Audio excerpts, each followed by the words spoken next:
So, as usual, before we commence this sermon, let us all take a moment to reflect on the fact that it is because of the Supreme Buddha that we have the gift of Dhamma today. It is because of him that we have a path to liberation, the path to salvation for ourselves. Bearing this in mind, let us all take a moment to pay homage to the Supremely Enlightened Lord Buddha. Namo tassa bhagavato arahato samma sambuddhassa. Namo tassa bhagavato arahato samma sambuddhassa. Namo tassa bhagavato arahato samma sambuddhassa. Okay. We have tried to do what we can to make your listening experience at least a little bit better than it usually is. Because particularly given it's an afternoon, and we have had some very hot afternoons lately, the environmental factors are not conducive to keep you from going into deep states of meditation.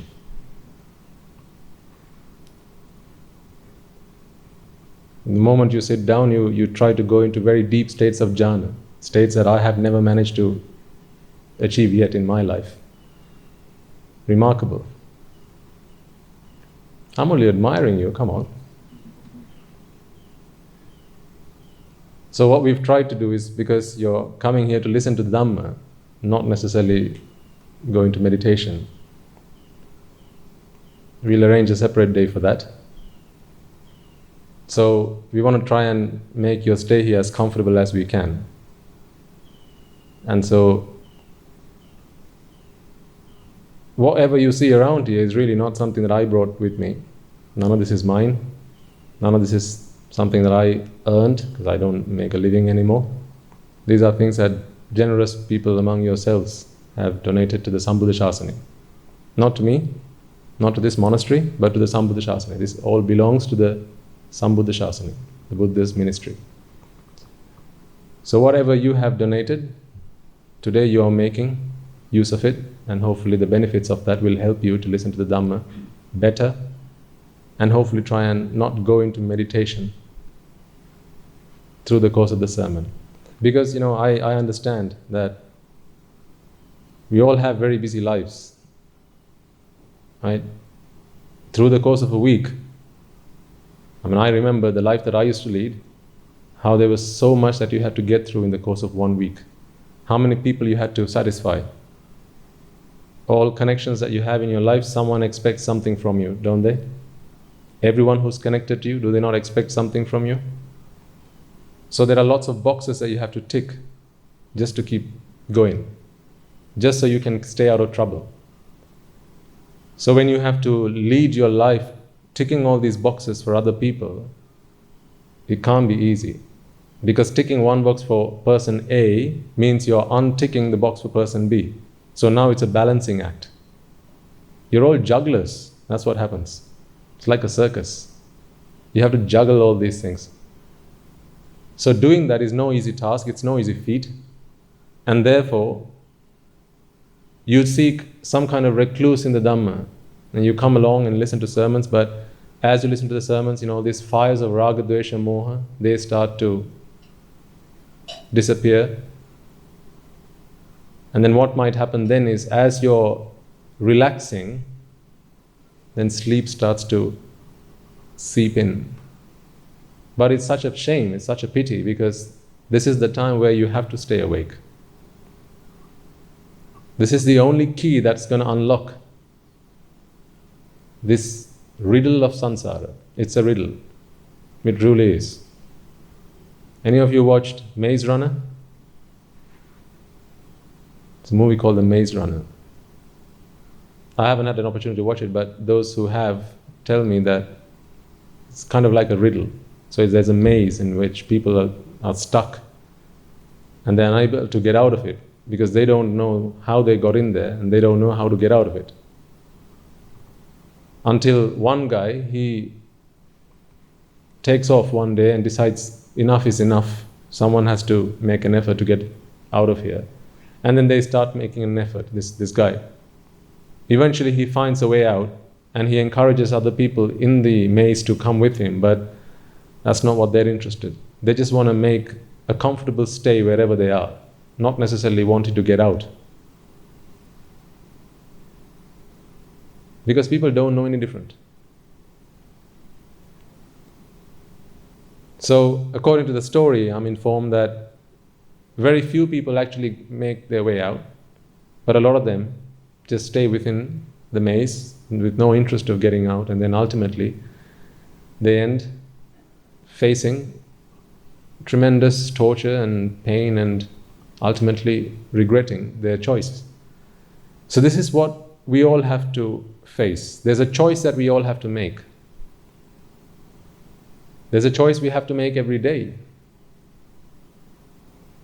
Remember, none of us, well, you should really ask that question of yourself. Why did you come into this world?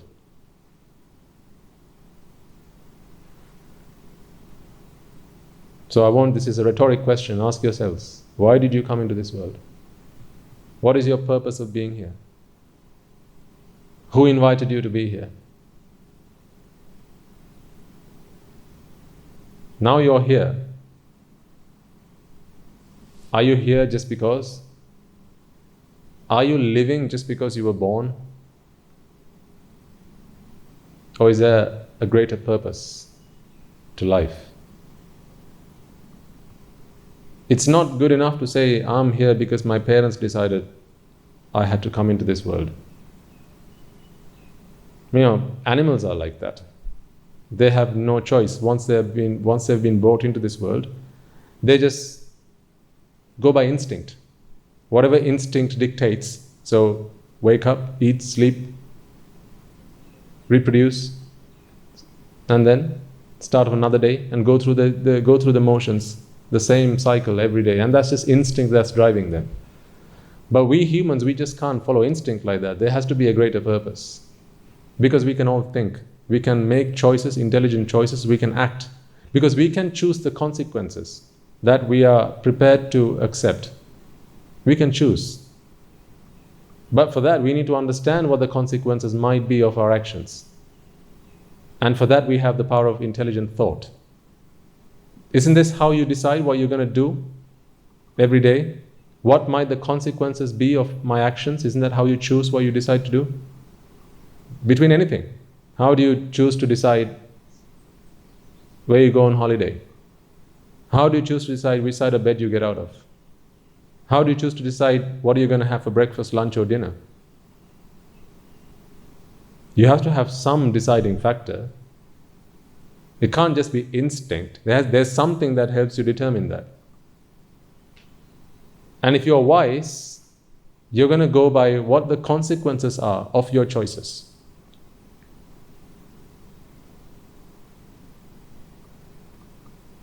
If you're wise, you're going to choose by the consequences that you're going to have to face.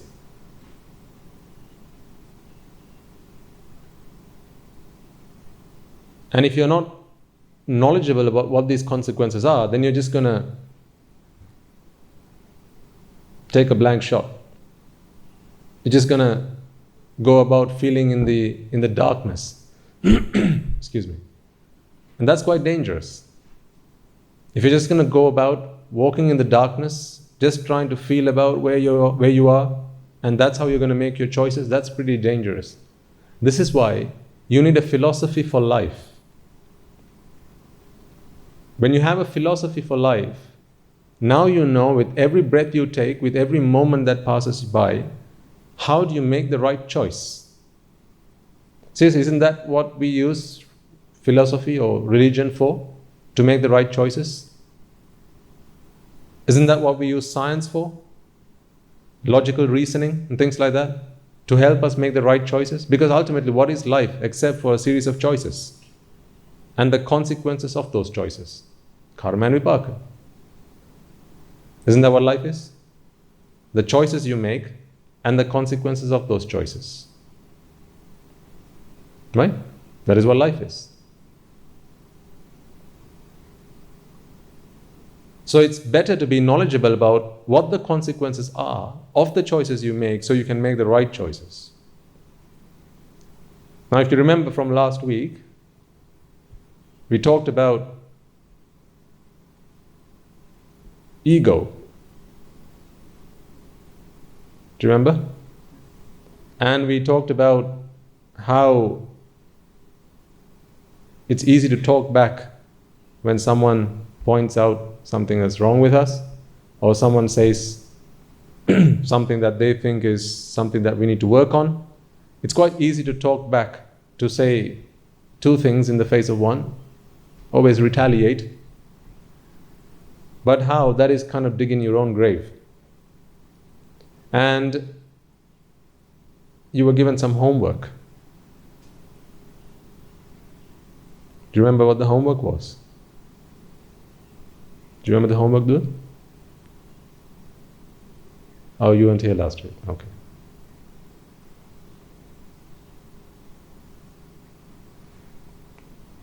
What was the homework?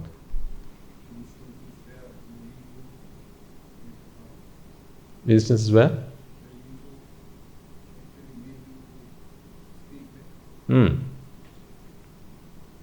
Instances that you come across in life where you are given an opportunity to fulfill your paramita, your perfections, but you choose to turn them round and kick them on the back and go, no, Devadatta, not this time, come back later.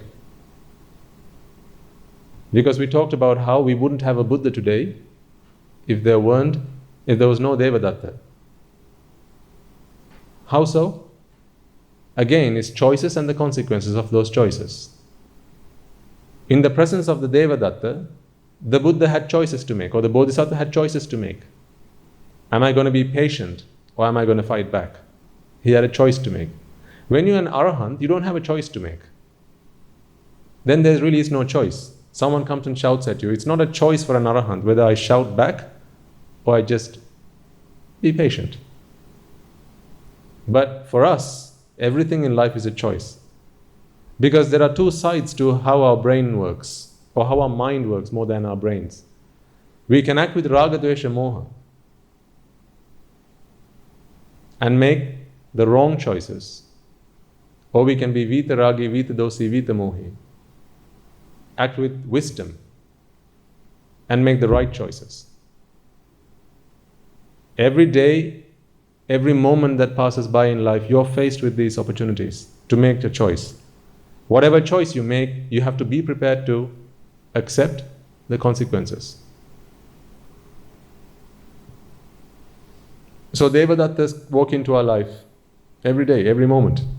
And now you can choose how you want to act. If you choose wisely, then you are using that opportunity to fulfill your perfections, Dasaparamita. Because that's what's going to take you to become an Arahant one day. This is why I asked you, are you serious about being an Arahant? Are you serious about Nibbana? If you're serious about Nibbana, then you may have to change the way you act at home, in your workplace, how you conduct yourself. If you're a parent, a mother or a father, and you see your child has not done their homework, now that can be upsetting for a parent. Or they've not attended to the chores at home, not washed their dishes, not made their bed, that can be upsetting to a parent. Now you have a choice to make. Of course, as a parent, you have to be responsible. You have to show your child right from wrong. But you have a choice about whether you do that with anger or you do that simply with compassion. Because if you do it with anger, then that's okay, for as long as you're prepared to accept the consequences. That's okay. If you do it with hate, again, that's okay, for as long as you're prepared to accept the consequences. So really, it's okay to steal. It's okay to kill. Is it not? It's okay to lie. It's okay to backstab. It's okay to shout at people, hit them, do whatever you like, for as long as you're prepared to accept the consequences. But the thing is, people like to do bad things, but they just don't like the consequences. They like to do bad things. They like to do evil and mean things, but they don't like to accept the consequences. But you can't have one and not the other. It doesn't work like that. If you do the deed, then you get the consequences for free. You can't choose not to take it home with you. It just comes with the package. You just can't choose not to. It just comes with the package. So provided you are prepared to accept the consequences, then you can do whatever you like. So this is why last week's homework was, spot opportunities throughout your week where Devadattas walk into your life. These are opportunities for you to fulfill your perfections. For example, you might go home after a busy day at work and you expect the dishes to be done. You expect a meal to be prepared for you either by your husband or your wife. You walk home and you get home, there's no dinner. Where's dinner? No dinner, sorry, I was too busy. Now, Devadattas just walked into your life. It's not your wife, not your husband. It's just that situation. The circumstance is such that Devadatta has just walked into your life. Now you have a choice. These choices, there's always a default answer in our mind, isn't there? There's a default. Retaliate. Fight back. The reason that is the default is because this is what we have practiced over this infinite long journey in samsara. We never tried to fix the true problem that is attachment, tanha. We always tried to change the anicca world to a nitya world. We always tried to change the world to our liking. This is our default reaction. Change the world to my liking. Never fix the problem, the real problem of attachment. So if you find that dinner is not prepared, then now you have a choice. You can either accept that that is what the circumstance is and not retaliate, be understanding of the situation, and this is the result of causes, accept that, and perhaps find a way to get yourself some dinner, or you can shout at the person that's just informed you that no, dinner has not been made. You can pick a fight. You can start a quarrel. And that's okay. Seriously, that's okay. It's okay to shout at your wife. It is, seriously. It's even okay to hit her. Really it is.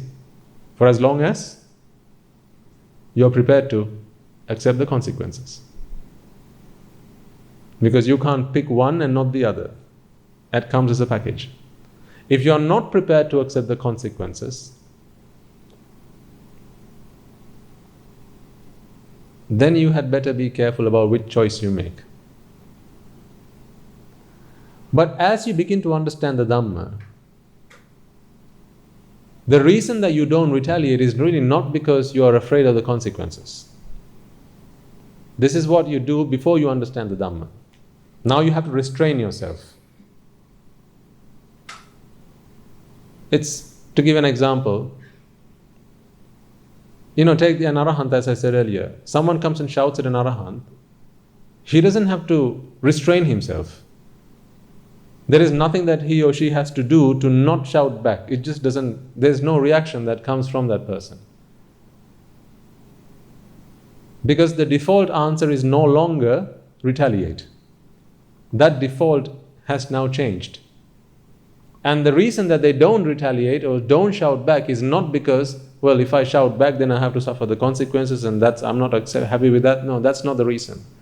Now they understand that there is nothing that is worth fighting for. There's nothing that's worth shouting about. There's nothing that's worth picking a fight about. All this while, the reason that we fought, all this while the reason that we had world wars, the reason that we got into quarrels and fights and all these things was because we always sought something that was worthwhile from the outside world. We wanted to bring what was out there into our world, and when it didn't work to our plan, that's when we decided to fight back. That's when we decided to pick a fight. The world's not to my liking, now let's do something about it. Let's change the world to my liking. Because we always thought there's something out there that's really worthwhile. that the world is pleasurable. For someone who understands that, no, the world is not pleasurable because pleasure is not something to be found in the world out there. It's simply the outcome of a process. And that process is attachment, vexation, relief from vexation. That's what pleasure is. Now you realize that this is not something you're going to get from the outside world. It's not something you can import from the outside world. Then you stop trying to change the outside world to your liking. You stop trying to reconfigure the outside world. Whatever the configuration is, that's the best way it is. I'm happy to accept whatever the outside configuration is. I don't want to try and change the configuration. To come to that requires an understanding of the Dhamma. And that comes over time. So, the best place to see how far you have understood the Dhamma is where? Where is it? Is wherever you find yourself the most of the time. So it could be at home, it could be at the workplace, it could be at school. Really doesn't matter. It's wherever you are right now. That's the best place to check where you are on the path to Dhamma. Wherever you are right now. Because right now, you have choices to make. You have choices to make. For example, someone might not like the way I speak. Now you have a choice to make. You can either become quite angry about it. You can complain. Or you might not like the environment right now. It might be too hot, might be too cold for somebody. Now you can react about it. That's not to say, no, don't do anything about it. Because it's not what your body does that really matters. It's how your mind works at that time that matters. So if you're feeling hot at home, I'm not saying don't turn on the fan, don't turn on the AC if you've got one. That's not what I'm saying. It's okay to find relief from vexation, physical vexation. Mental vexation, if you're going to try and find a relief, you're doing a karma for which there's going to be a consequence. Always, every single time. Whether it's a punya karma or a papa karma, a good deed or a bad deed, these are all karmas. The reason for these karmas are you're trying to relieve yourself from vexation. That's why an arahant is a punya papa pahinasa, one who does not do good or bad, merit or demerit. Neither. He doesn't do either of these. Because there is no vexation from which he requires relief. So the only treatment to vexation is really to rid yourself of attachment and nothing else. Attachment is something that happens to the outside world when you think that pleasure exists in the outside world. Take a really simple example. You see a girl, you decide, I want to get married to her. Or I want her to become my girlfriend. The reason you decide to make her your girlfriend, if I ask you why that is, you're going to give me some reasons. There could be several. You might say she's pretty. You might say, I like her voice, it's quite sweet. You might say, I like the way she dresses. I like the way she walks. I like the way she talks. She's very kind. She's very gentle. These are the reasons. But you're not attaching yourself to good look. You're not attaching yourself to the way she dresses. You're not attaching yourself to the way she talks or the way she walks. You're attaching yourself to her. But if I ask why, then you're going to say it's because of those reasons. So there are two things that we need to consider. I'm talking about why people attach. Two things you need to consider. There's the why and there's the what. You buy flowers, you take them home and you put them on your dining table in a beautiful flower vase. You bought flowers because they were beautiful. But you didn't buy beautiful, did you? You bought flowers. You bought flowers, why? Because they're beautiful. If they weren't beautiful, you wouldn't have bought them. If they were ugly, you wouldn't have bought them. If they didn't smell sweet, you wouldn't have bought them. You eat cake because it's delicious, because it's yummy. You don't eat yummy, you don't eat delicious, you eat cake. But you eat cake, why? Because it's delicious, because it's yummy. So the what and the why, we really need to distinguish. You attach yourself to the what because of the why. To remove the why, you're not going to attach yourself to whatever. There's always a reason why you attach, and that's because you find pleasure in the outside world objects, whether that's a sight, a sound, a smell, taste, touch, whatever.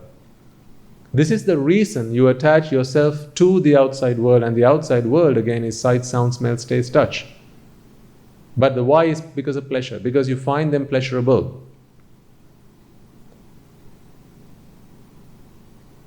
And the example I gave last week, if you all remember, you have a company, you hire people to work at your company, at your workplace, at your shop, business, whatever, right? They come along for an interview after you've posted a job advert. You interview them and you decide they're no good. These guys are not any good for my business. So you turn them back, you reject them. But they come back the following day with a recommendation letter from somebody. You read the letter, and on the basis of that letter, you hire them. Because in the letter they say, please don't reject them, please accept them into your business. They're good people, they're nice people, they're really good guys. Well, you made your own mind the last time they came in, because you decided, no, really, they're of no use to us. They're not skilled, they're not talented, they have no education. There's no point of hiring them.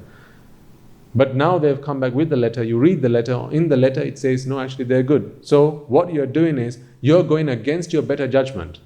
You're accepting what has been said by somebody else, an Asat Purusha. And you're going to hire the 5 people that the previous day you rejected.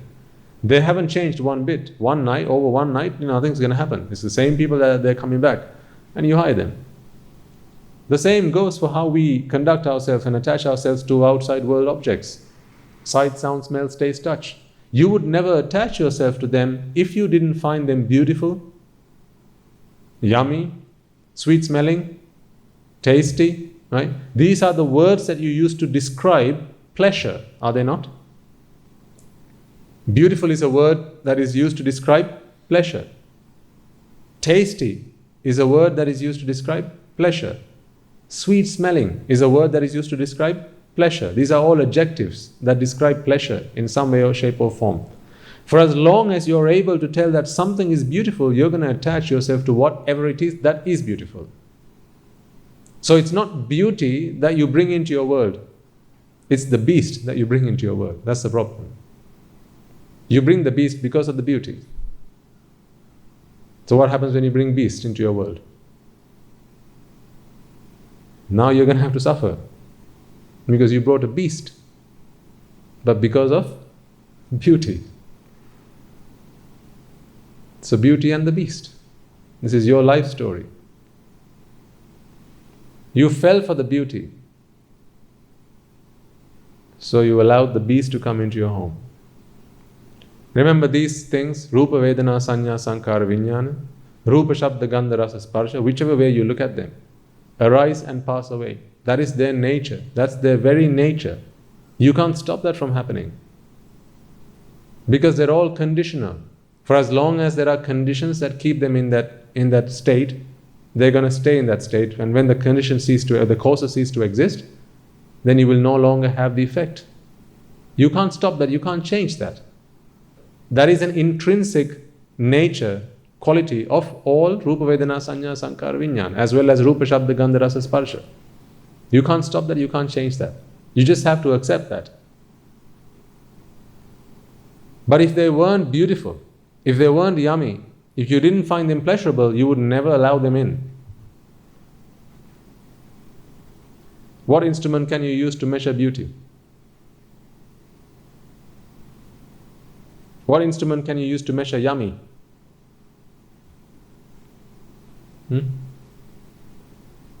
Is there an instrument for that? No. Or is there? There is. You've got it. Have you not? Aren't these flowers beautiful? Well, you have an answer. So surely you have an instrument that you can use to measure. Now you can see flowers of various colors. There are pink flowers, white flowers, purple flowers. Which one's more beautiful? As I ask the question, you already have a prepared answer. So you're measuring two objects and you're making a decision about which one's more beautiful, right? Well, for that you need an instrument. What instrument do you have with you? Ice? Pleasure? What else? Mind? Not any old mind. An ignorant mind. Doesn't an arahant have a mind? So if I sat you next to an arahant and I ask the same question, which one of these flowers is the more beautiful one? What's he going to say? Or what's she going to say? They're just going to say, that question doesn't make sense. And don't they have a mind?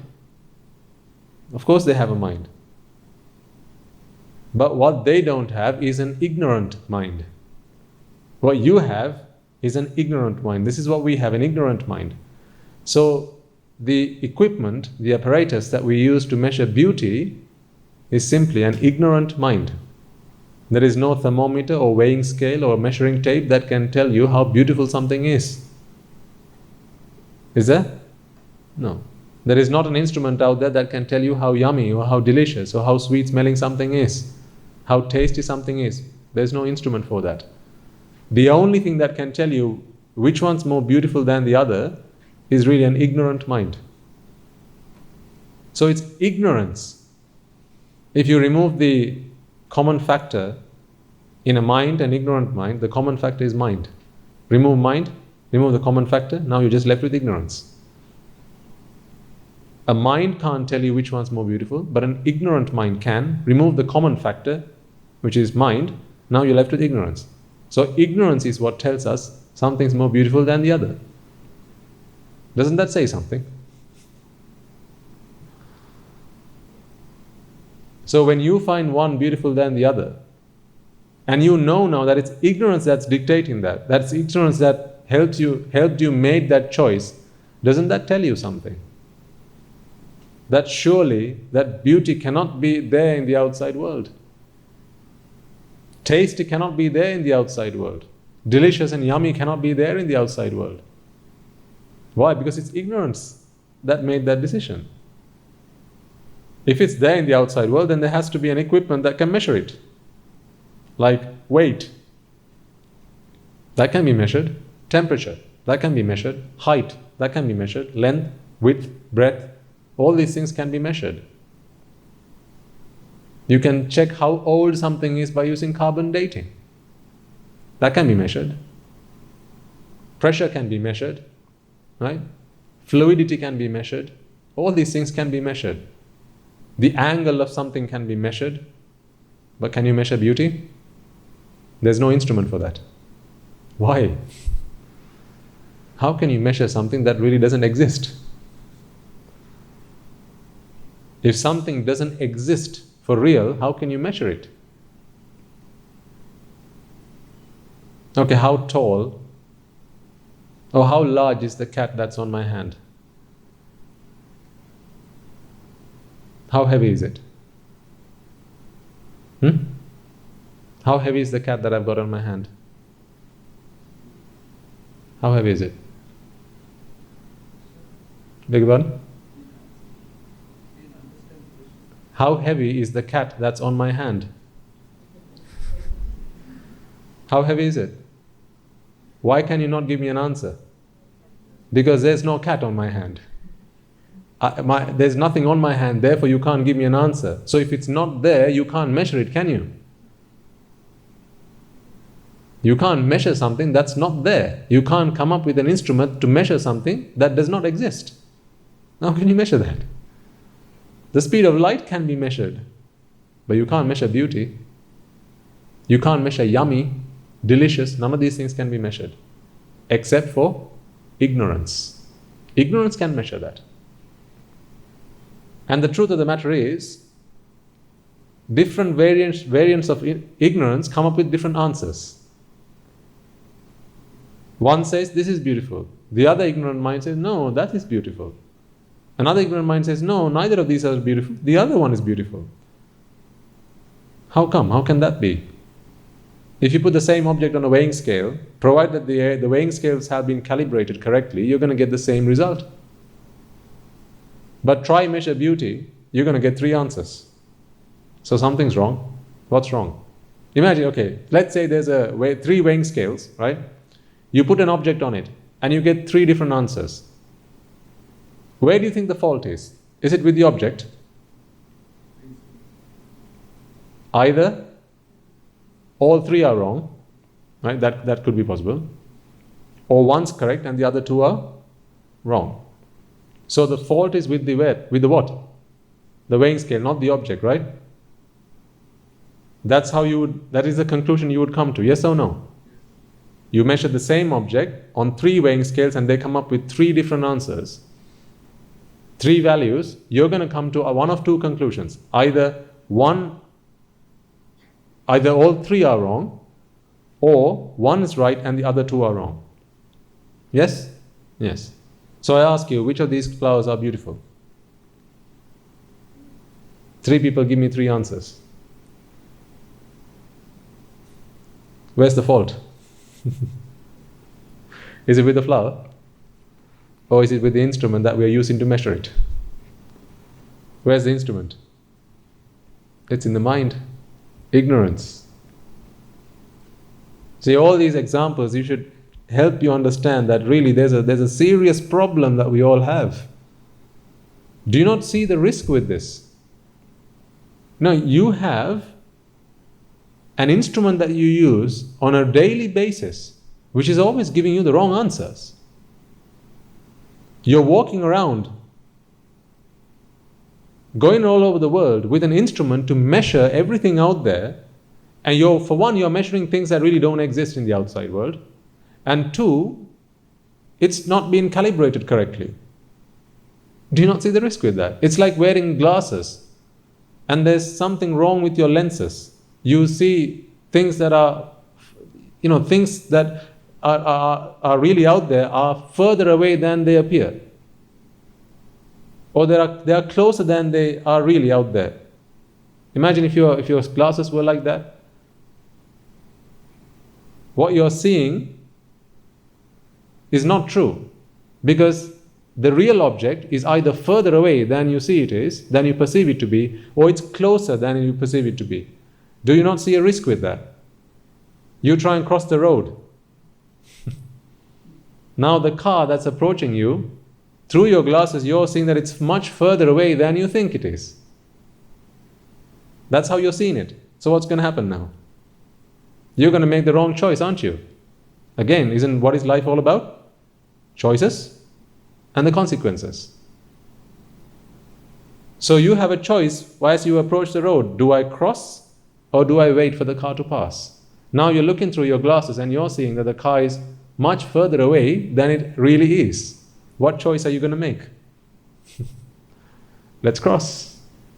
And as soon as you put your foot on the road and you start crossing, well, the fact that you saw it differently than what it really is that going to make any difference to what's going to happen now? Is it going to make any difference? The fact that you perceived it differently to what it really is that going to make any difference to what's going to happen now? No.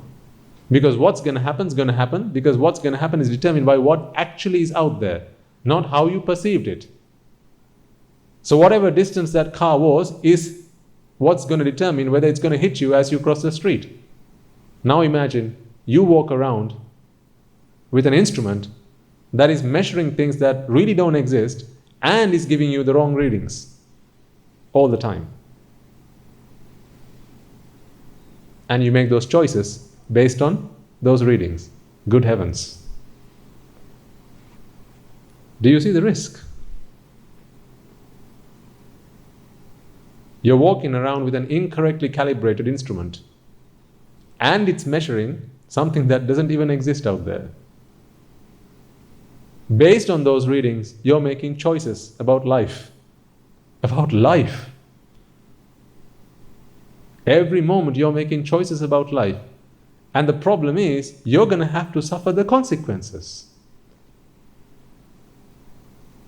Just because your instrument gave you a wrong reading doesn't mean the consequences are not going to come to you. You can't throw any extenuating circumstances. You can't come up with excuses. You can't say, can you please be lenient to me? I forgot to calibrate my instrument. You can't say that. When the consequences come, they come.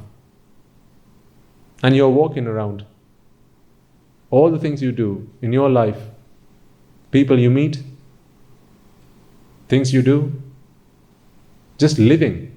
Simple as that. Just living you're doing with this instrument that is measuring something that's not out there, that's not even out there, and it's giving you wrong readings. And based on that, you're making serious decisions about your life. Shall I name some of the decisions you made based on those readings?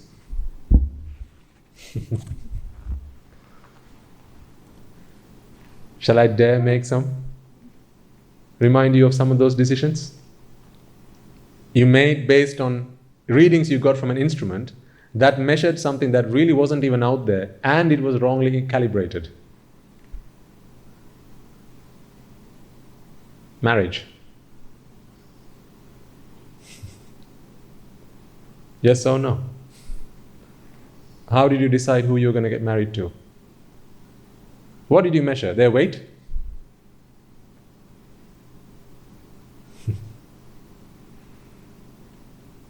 Come on, darling, come and stand on this scale so I can decide whether I'm going to marry you or not. Initial attraction is to what? What sets off the fireworks? Beauty. It's the attraction that you see when you look through your eyes. But that sight, based on which that initial attraction is based on, you're taking readings from this instrument. Beauty. Because it's not really out there.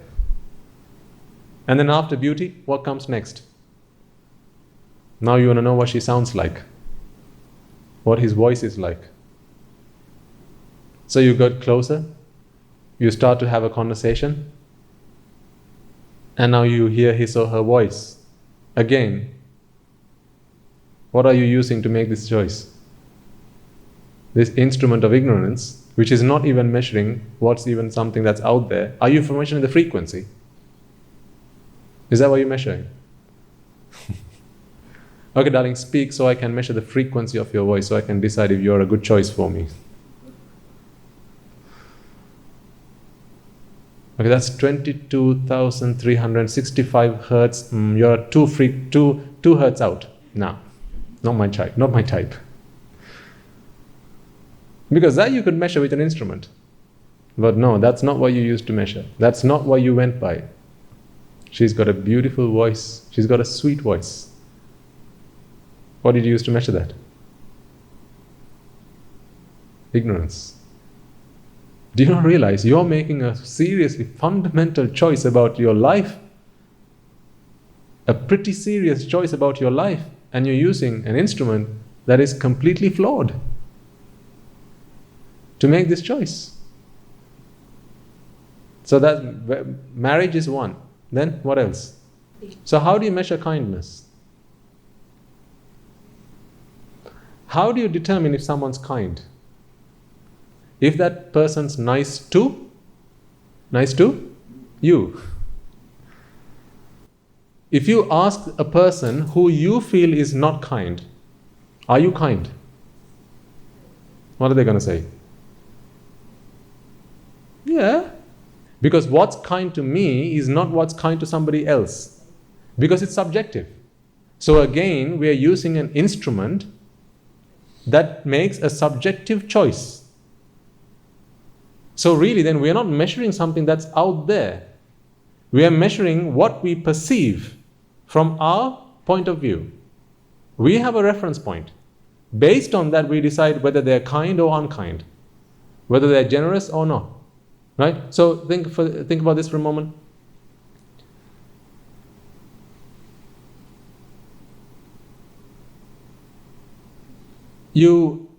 see a man you see a beggar on the street, okay? Two people walking up to this beggar, so you're the observer. One guy approaches this beggar, and he stops by the beggar, and you can see them having a brief conversation. And this man, he gives this person his lunch, a lunch that he has in his bag. He takes it and gives to this person. Now you're the observer, you're observing what's going on here, okay? Then another person approaches this beggar, and he again has another brief conversation with this person, and he also reaches into his bag, and you can see he's got a lunch packet because he pulls it out of his bag, but he doesn't give it to the beggar, he puts it back in. But he takes something else, let's say a banana or something. So not the main lunch, but a banana. And then he hands it over to the beggar. Now you're the observer. So your job is to decide which one's more kind than the other, which one's more generous. Immediately you're going to say, well, chances are it's going to be the man who gave his lunch, not just the banana. So we've made a choice based on what we have perceived.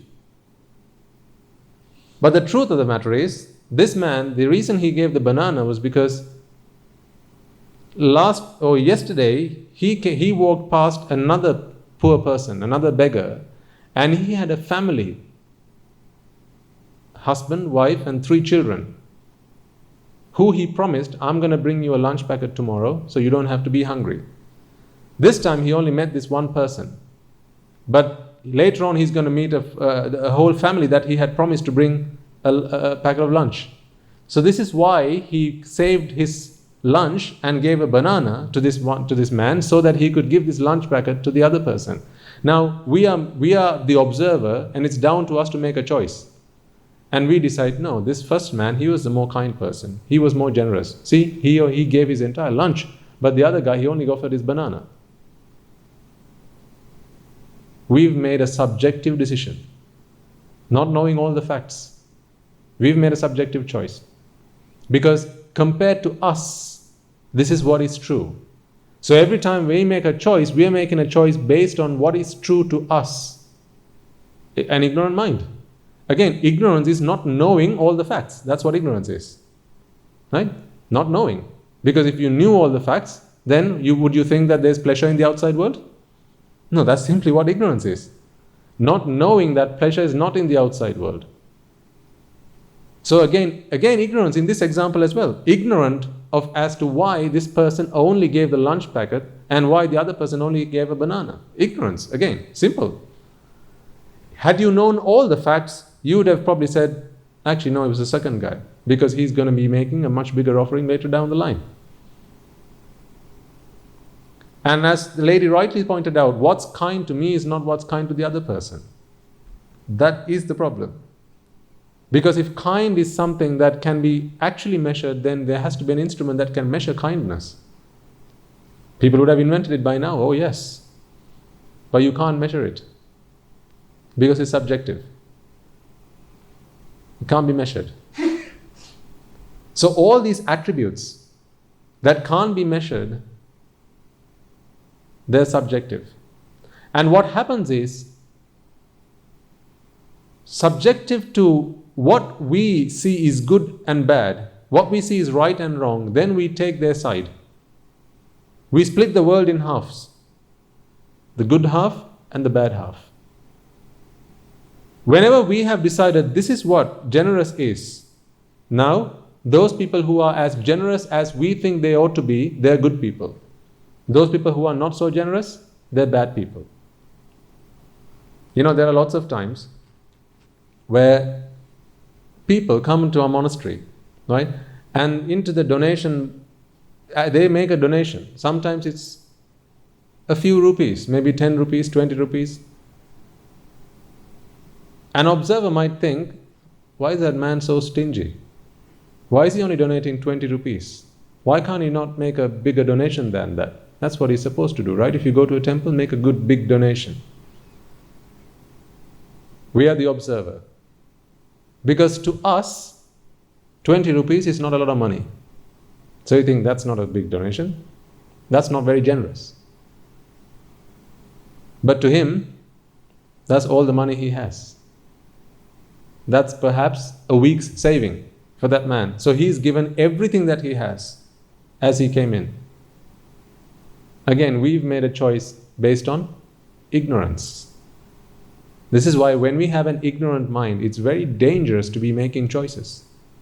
Very, very, very dangerous to make choices. Because then we judge. This is why we are judgmental. Ignorance. This is why the Buddha says, only I or someone like me can judge somebody else. So who's someone like me? Another Buddha. Only a Buddha or another Buddha, in other words, only a Buddha, can judge somebody else, because only a Buddha knows everything about everything. That's why he's called a Sarvagnya, omniscient. Knows everything about everything. Because then you know all the factors that have played a part in making that choice. Now you can make a judgment about it. Is that the right choice? Is that the wrong choice? But everyone this side of that doesn't know everything about everything. Therefore, we can't be judgmental. Because what seems right to us is what we're going to say is the right choice. What seems wrong to us is what we're going to say is the wrong choice. And that's pretty dangerous. Because what happens, we make a choice, and that's more often than not a karma. Now, you have to bear the consequences. Oftentimes we get entangled in affairs that have nothing to do with us. How many times do you watch TV, right? People, they have debates about politics on TV, right? You watch TV, even without knowing it, you're going to take a side. Unbeknown to you, you're going to take a side.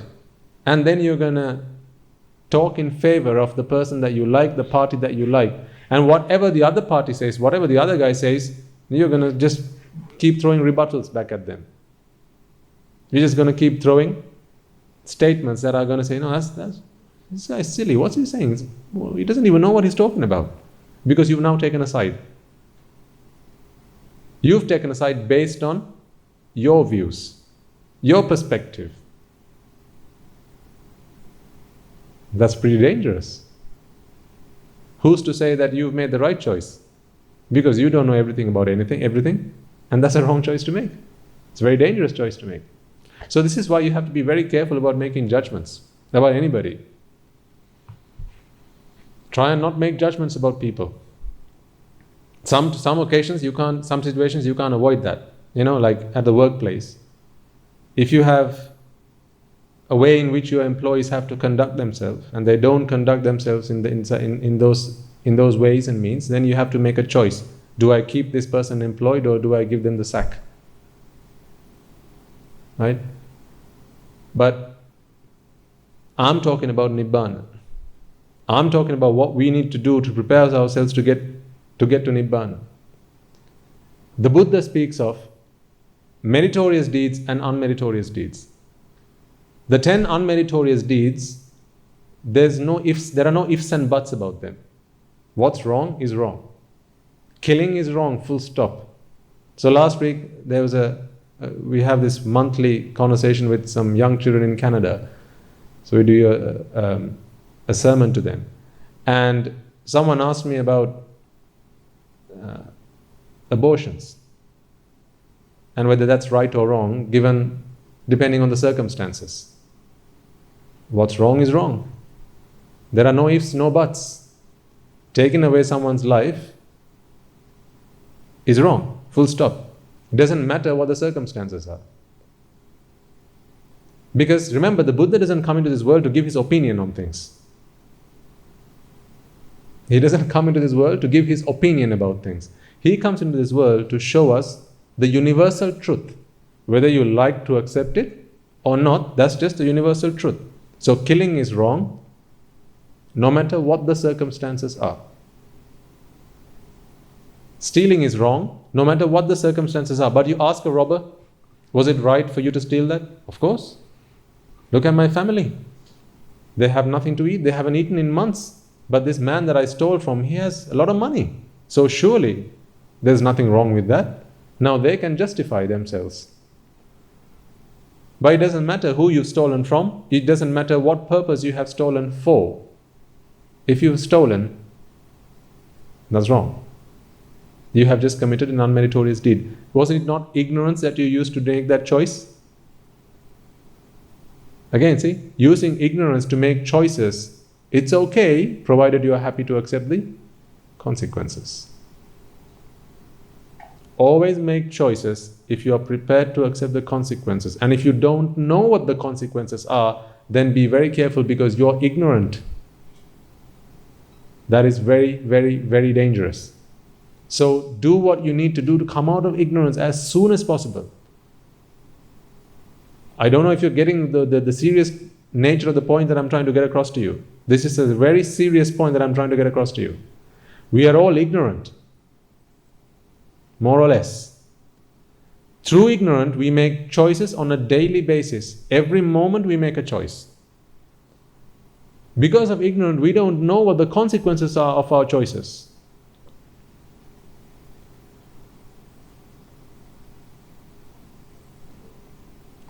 So every step you take, you could be walking into a deadly trap. Do you not realize the danger with that? Every step you take, you could be walking into a deadly trap. Every step you take could be the last step you take, because of ignorance. So ignorance has to be the biggest problem in all our lives, nothing else. There can't be a bigger problem than that, than ignorance, not knowing what the consequences are of these actions. But the thing is, only if you become a Buddha do you know exactly what the consequences are of all actions. So the ignorance that the Buddha teaches us to fix is not that ignorance. The ignorance that he teaches us to fix is remove a particular type of ignorance, after which you stop doing karma. The reason that we conduct karma, the reason that we do deeds as in karma, is because we think the outside world is pleasurable. That is why. Remove that ignorance. We no longer do deeds, no longer do karma. Now, there are no consequences to come to us, good or bad. Who decides whether a consequence is good or bad? Again, that's subjective. Again, that's subjective. Right? A girl is born to a family. She's very pretty. Is that a good thing or a bad thing?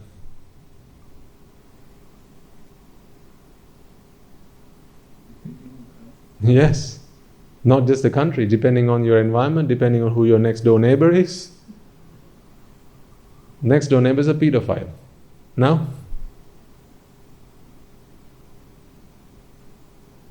See? You can't tell. You can't even tell if the consequences are good or bad, let alone the karma. So whatever karma you're doing, there's a huge risk. There's a real risk with that. In some countries, if you're pretty, I mean, also back in the time of the kings, right?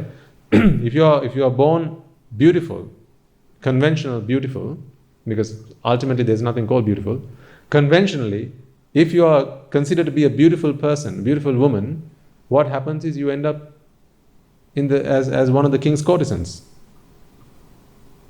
So you have no choice about it. But one offers flowers and hope, may I be beautiful in my next birth. People wish for these things.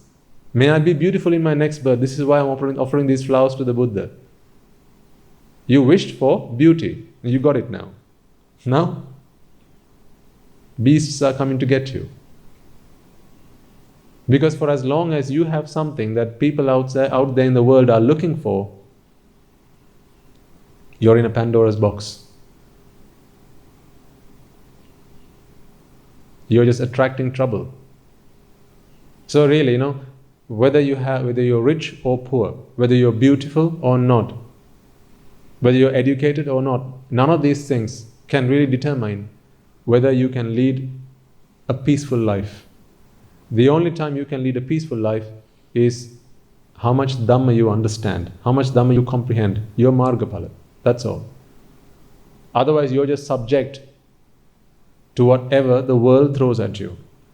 And that's pretty serious. That's pretty dangerous. The reason that we do these karmas is because of ignorance. Time and time again, there's pleasure in the outside world. I have to bring pleasure into my world. And for that we do good deeds and bad deeds to bring pleasure into my world. So this is really serious stuff. I hope you can understand the gravity of what I'm trying to get across to you.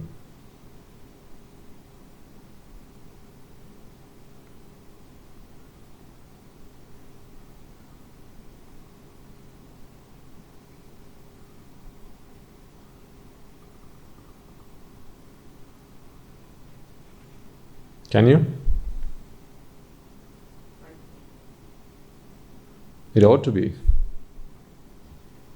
Because you can't tell whether it's good to be born beautiful or ugly. Because what if you're born ugly? Conventionally, ugly. Now, nobody looks at you. Nobody cares for you. Now your parents have a really tough time giving you a hand off in marriage. Chances are then you might end up in a marriage in which you're not really taken care of, and that might be the path that you have to go down. What if you're born really beautiful? Now the person that marries you might actually marry you for other reasons than really caring about you, because they're a pervert. So they marry you for other reasons. I have heard of lots of stories where sometimes men get into these relationships, they get married to women for nothing other than, and then that's not the only marriage, it's bigamy. They get into these relationships, get married to women, only to sell them off into the sex trade. A couple of years later, this man's marrying again. What happened to the previous marriage? Oh, she's off in some country involved in the sex trade. So which one's better, being born beautiful or ugly? Which one's better, having a lot of money or not having much money? You tell me. Neither of them. Which one's better, having a lot of education, good education, or not having much education? Again you fail there as well. Most of the time when people are very educated, it's very difficult to give them the Dhamma. Because their education gets the better of them. Because I know it all. And it's very difficult to teach the Dhamma to a lot of people who consider themselves to have a good education. Very difficult. Because of ego. I know it all. I'm here to see if you know what I know. And people come along to sermons like that. Believe me, the number of times I've sat down in front of sometimes young couples, either the husband or the wife, they want to come down, they want to go down the path of Dhamma, but their spouse is not prepared for that. That's because they have a good education, or they consider themselves to be highly educated. Some university lecturers, some professors, some doctors, right? Some qualified, certified engineers. They come along and say, what Buddhism? This is nonsense. And then we try and reason with them, try and explain to them why Buddhist philosophy is the only doctrine that can actually save you. Nothing goes into their heads. Because I know it all. I'm just here to see if you know what I know.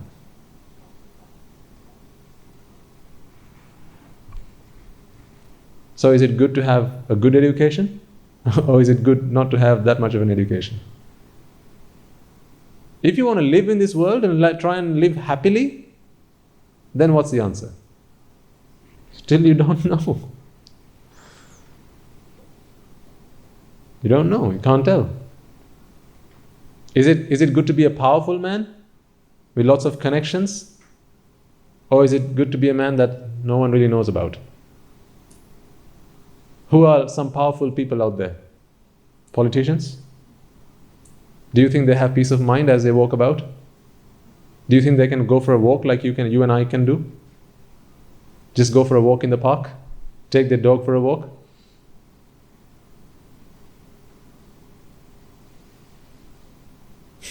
Do you think they can go on their bike for a ride? Why? They're powerful.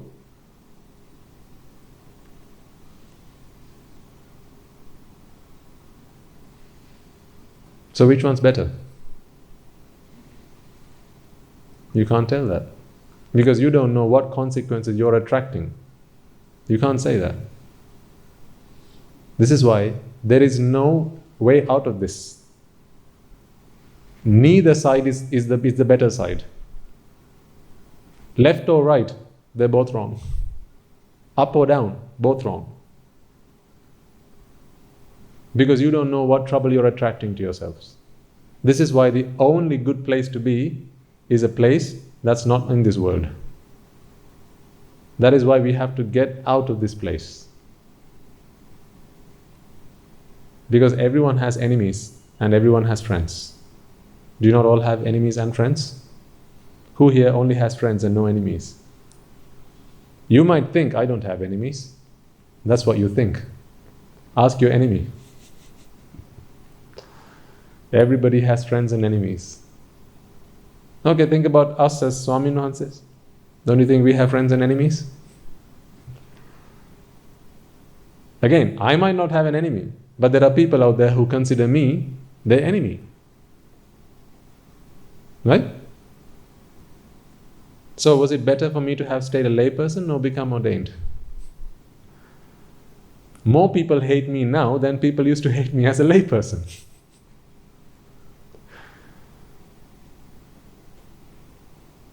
Seriously. It was much less of a risk for me to walk about as a layperson than it is now as a monk.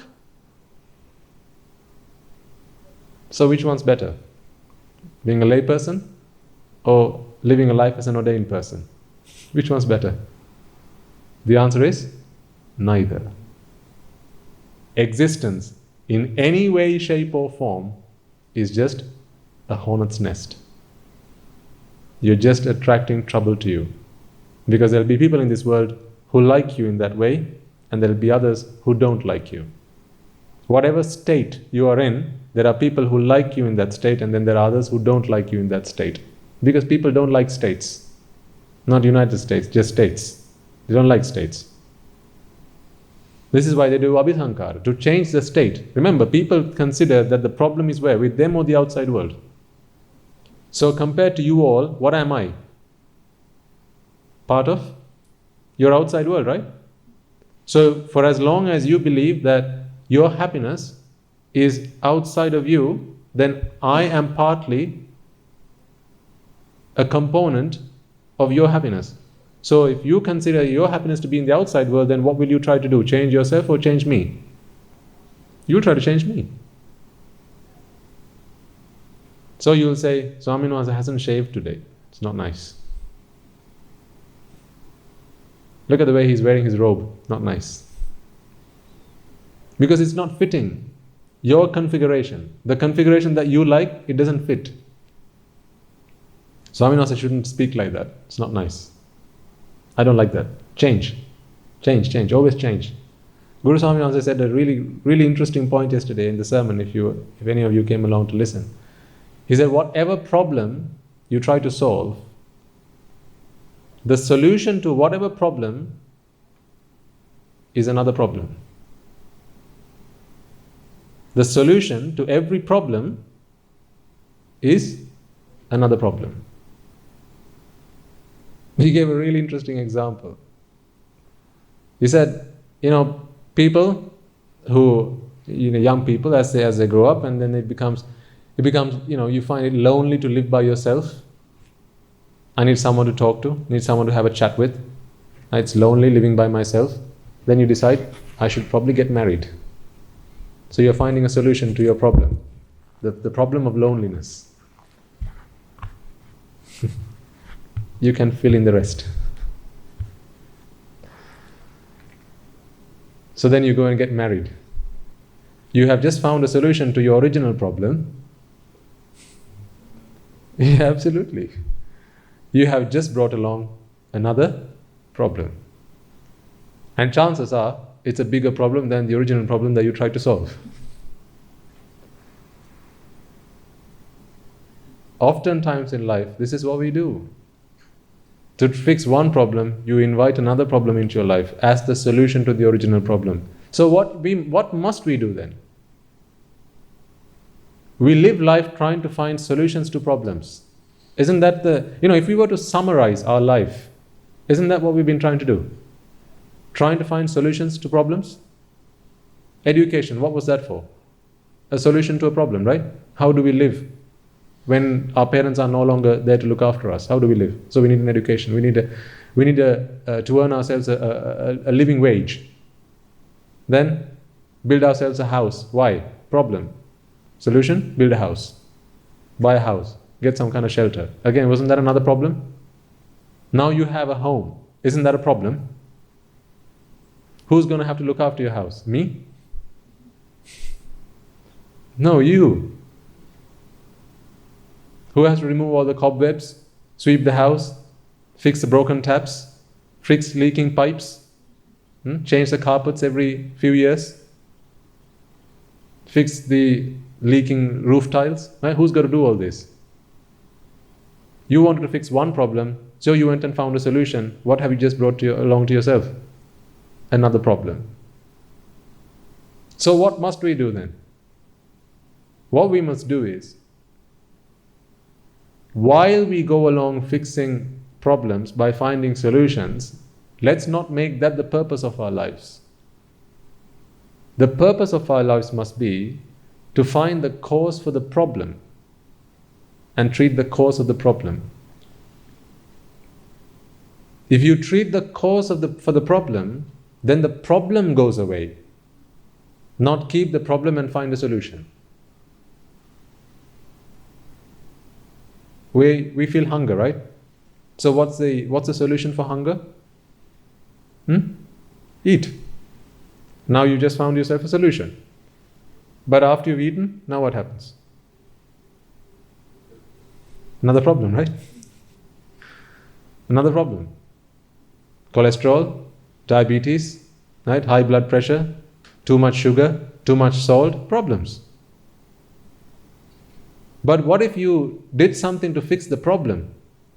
Not solve the problem, take away the problem. What if you didn't fall hungry? What if you didn't become hungry? To not become hungry, what must be the case? What must happen for you to not feel hungry again? Not be born. Yes. Not be born. For as long as you have a stomach, that stomach is going to be emptied from time to time, and then you're going to feel hunger. So for as long as you have a stomach, you're going to be hungry. And how long are you going to have a stomach? For as long as you're a living being. So for as long as you're going to be born, you're going to have a stomach that's going to be empty, that's going to feel hunger. So if you rather fix the problem, stop birth, then all the problems go away with that. No more problems to solve. No more questions to solve. But if you put that to a side and then just try and live life, trust you me, and you should know this, not trust me, trust yourselves, your own experiences in your life. Every day, every hour of every day, you're trying to find solutions to life's problems. This is an endless paper. Question after question after question. You're trying to find some solutions to your life's problems. Recently I was trying to explain what the service of the Buddha was to some of our young monks. And a kind of analogy came to mind. Any of you watch Prison Break? I don't want these things now, okay? Just so you know. I used to watch them. I enjoyed those kind of serials back then, not now. I have much better things to do with my time now. Right? So there's a prison.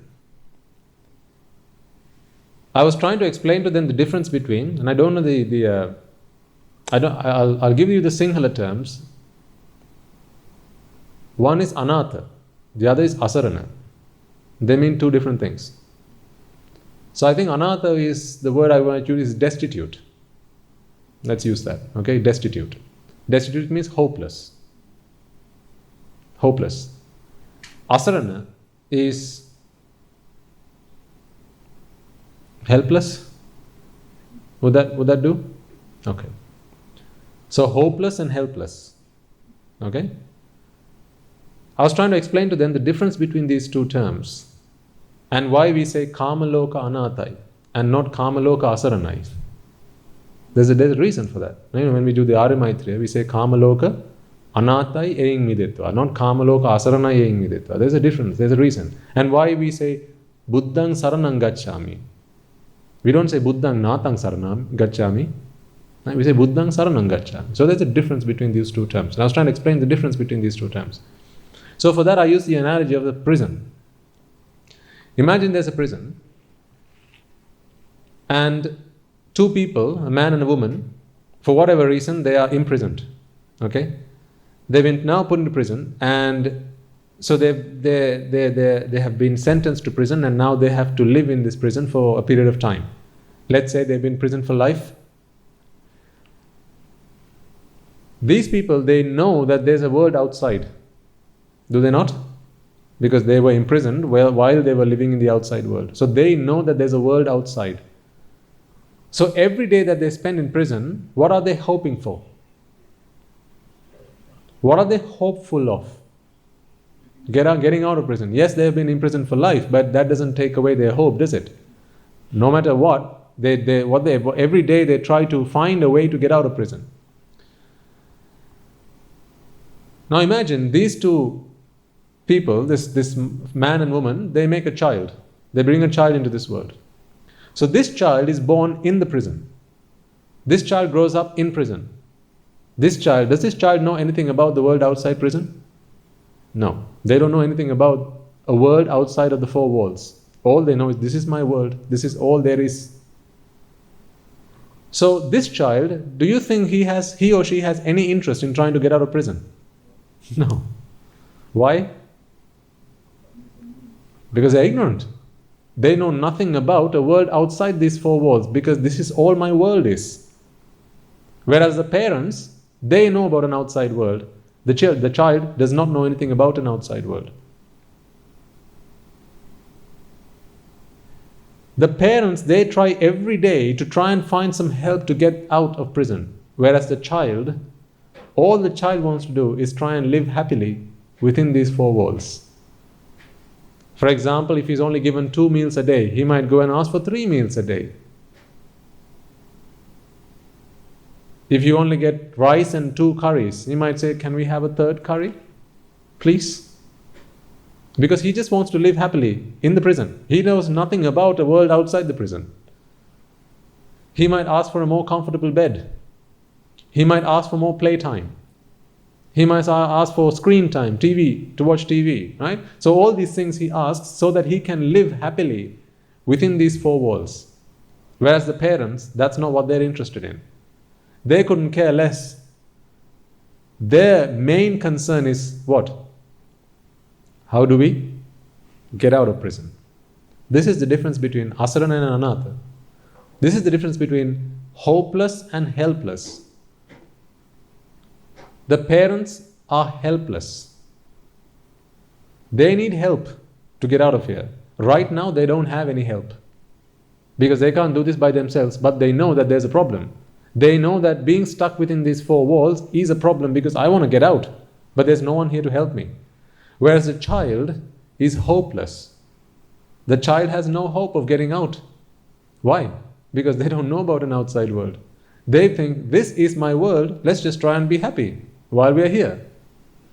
The parents are helpless. asarana. The child is hopeless, anatha.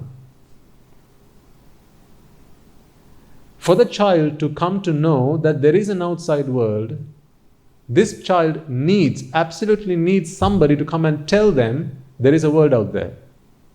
Although you don't know about it, there's a world out there, outside these four walls. I think you had better try and find a way to get out of here. Until someone says this, what is this child going to do? Just try and make a good living within these four walls, isn't he? This is all his interest, because he doesn't know about an outside. He's ignorant, completely ignorant. That is why, ladies and gentlemen, we have Anatha Natha Ananvahanse. This is why we call the Buddha Anatha Natha. Those beings who've been hopeless in samsara, not even knowing that there's a problem. The child doesn't know that there's a bigger problem than what am I going to have for dinner tonight. The child doesn't know that there's a bigger problem than why is my bed uncomfortable. The child doesn't know that there's a bigger problem. The bigger problem is I'm in a prison. There's a whole world out there.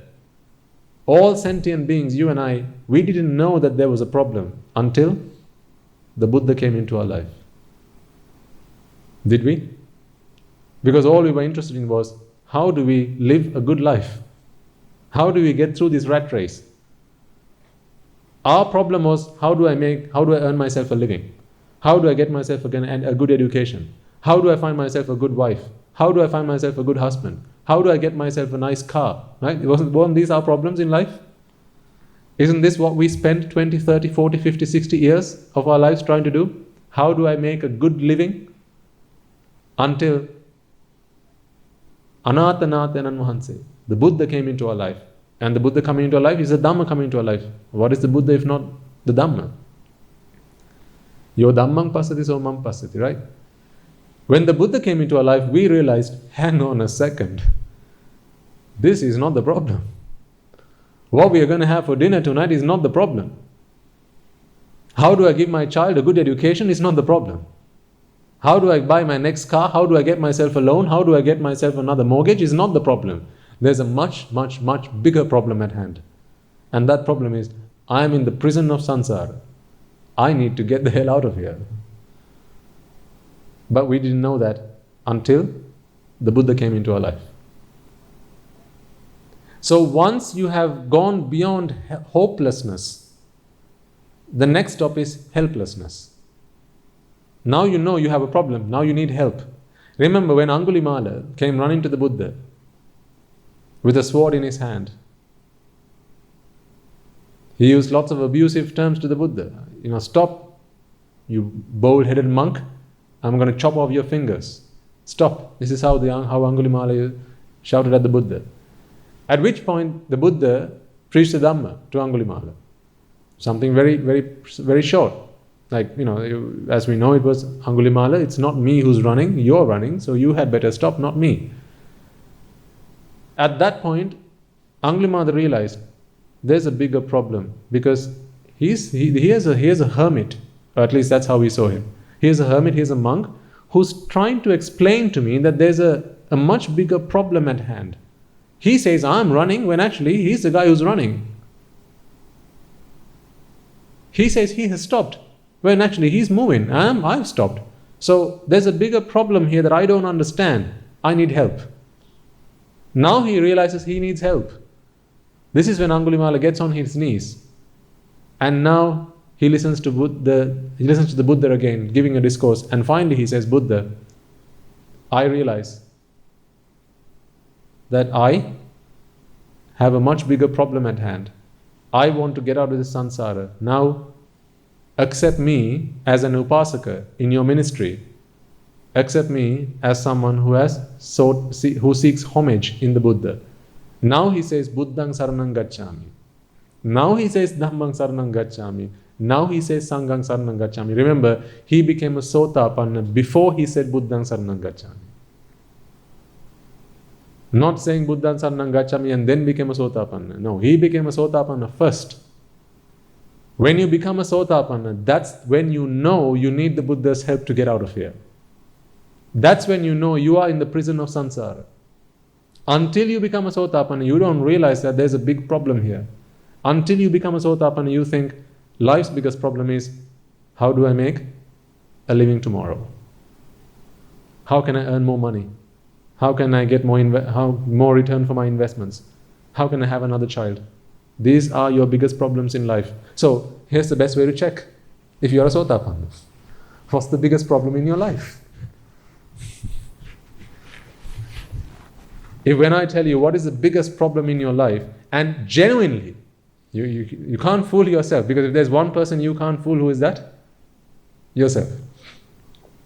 You can fool me. You can't fool yourself though. You can't fool yourself and you can't fool the Buddha. But you can fool anybody else if you wanted to. Okay? So ask yourself, what is my biggest concern? What is my biggest problem? What is my number one priority? Is it how I get my next promotion? Is it how I make my next million? Is it how I get myself a visa so I can get myself to another country?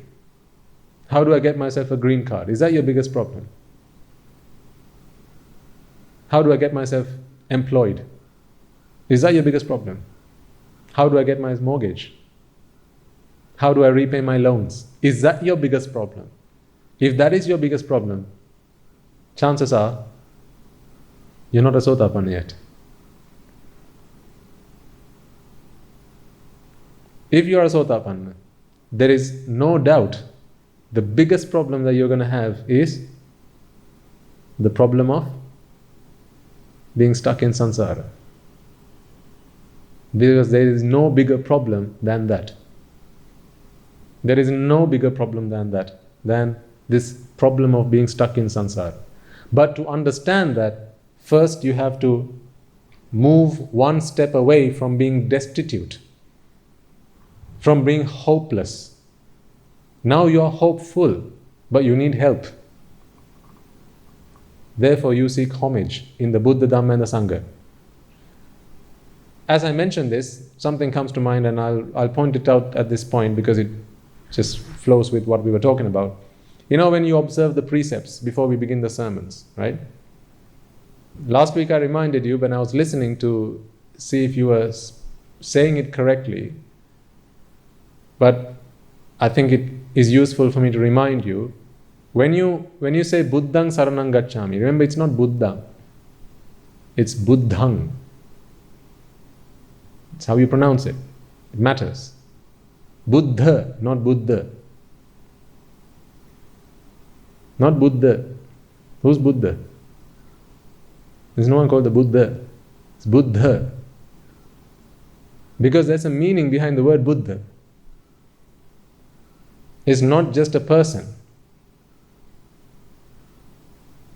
The meaning of Buddha is this promise that you make to yourself to eradicate existence. Bhava, Uddha. That's how you get Buddha. Uddha is not Uddha. So when you say Buddhang Saranang Gacchami, there's a meaning behind it. Dhammang Saranang Gacchami, not Dhammang Saranang Gacchami. Not Dhammang. What's Dhammang? Dhammang. Dhamma. And then Sanghang Saranang Gacchami, not Sanghang Saranang Gacchami. Sangha. Sangha and Sangha are two completely opposite meanings. Sangha is the coming together of defilements. Avidya and Tanha, that is Sang, right? And Ga is coming together, Sangha. So coming together of Avidya and Tanha, is that what you seek homage in? Ignorance and attachment? So when you say Sanghang Saranang Gacchami, what you're really meaning is, I seek homage in ignorance and attachment. It's not Sanghang Saranang Gacchami, it's Sanghang Saranang Gacchami. Sangha is to eradicate. Gha. Gasadana. To eradicate, to extinguish. So when you recite the stanzas, make sure you say Buddhang Saranang Gacchami, Dhammang Saranang Gacchami, and Sanghang Saranang Gacchami. That's important. At least it's important that you understand the difference between the two. much more than how you pronounce it. But at least if you pronounce it that way, then I think when you say it, you will reflect on the meaning behind it. Otherwise it's just words, and that doesn't do anyone any good. So remember, Angulimala, he said Buddhang saranang gacchami, Dhammang saranang gacchami, Sanghang saranang gacchami after he became a Sotapanna. Because now what he's saying is, I need the refuge of the Buddha to get out of this prison. Because I know now I'm in a prison of samsara. Because it's only from time to time you find someone who comes into this world and realizes that, hey, these four walls, I'm seeing a crow fly over this wall, but they just disappear. Something's going on here. Right? For someone to recognize for themselves without somebody else's help that they're in a prison. There's a bird flying over the wall. I can see only so far, and after that, what happened to the bird? Just disappeared? How can that be? The wind is blowing. Where did the wind come from? So they start asking questions of themselves. Then they realize there has to be something beyond these four walls. This takes a lot of wisdom to start thinking. I'm of course using only an analogy here, right? So the Buddha would have done this with the prison of samsara. And then they begin to ask themselves, so there has to be something beyond these four walls. Now he starts exploring. And then he starts to discover, actually, we are all imprisoned. We're imprisoned. So I have to get out of here. Now he goes and walks around the four walls, works on the perimeter, trying to find the weak point so he can get out. And he finds 84,000 different points through which you can get out of here. 84,000, not one or two, 84,000 different points in the perimeter wall that can be broken through to get out.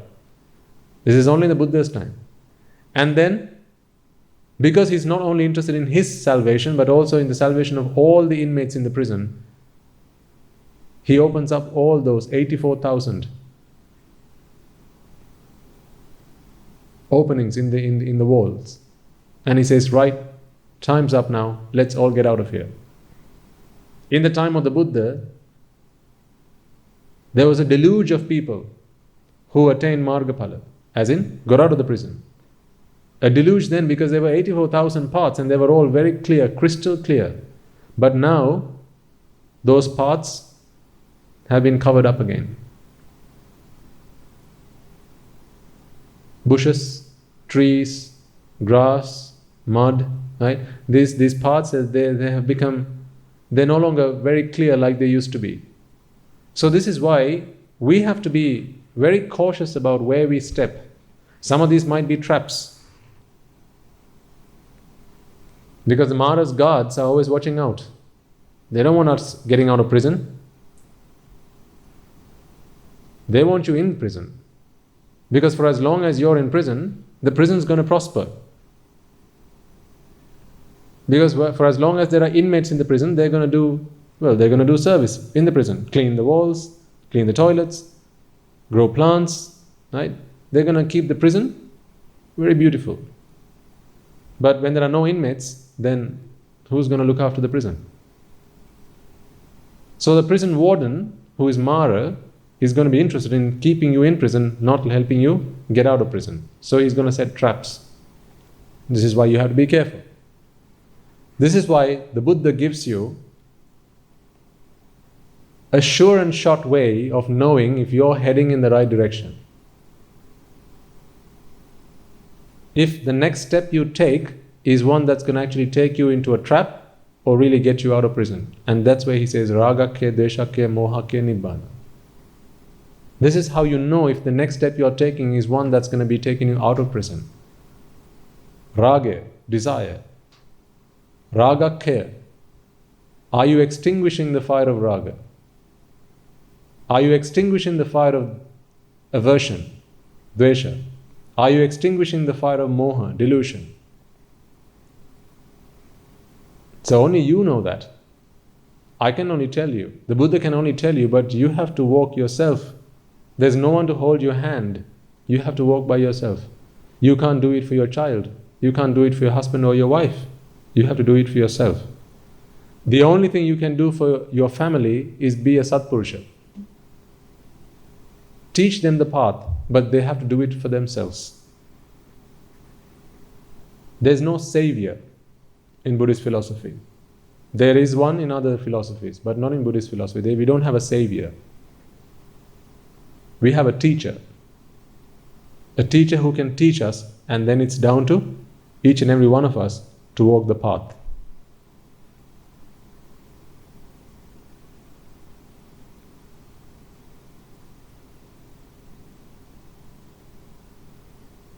So, life is nothing but a series of problems. Is it not? Just think about the last 24 hours. From the moment you woke up, what did you do other than finding solutions to problems? Hunger, bills, children, work, car, wife, husband. Every time I say one of these, what comes to mind? All the problems that you have to solve. Problems. Parents, again, problems. One after the other, it's just problems. So life has become nothing other than an enterprise where all you're doing is just solving problems. Is that what you came into this world for? This is my question to you. Did you come into this world to solve problems? You've got more problems in your hand than Donald Trump has.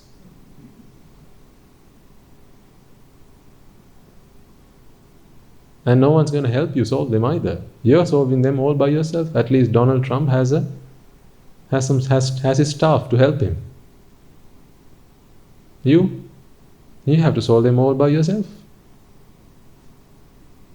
Isn't that what you're doing? Yes, sir. Is there a purpose in it? That's a very good question. What do you think? Is there a purpose in life? What do you think? Is there a purpose to life? Most people like to be somewhere without problems. They don't like the concept of not being anywhere. But the problem is there anywhere where you can be without a problem?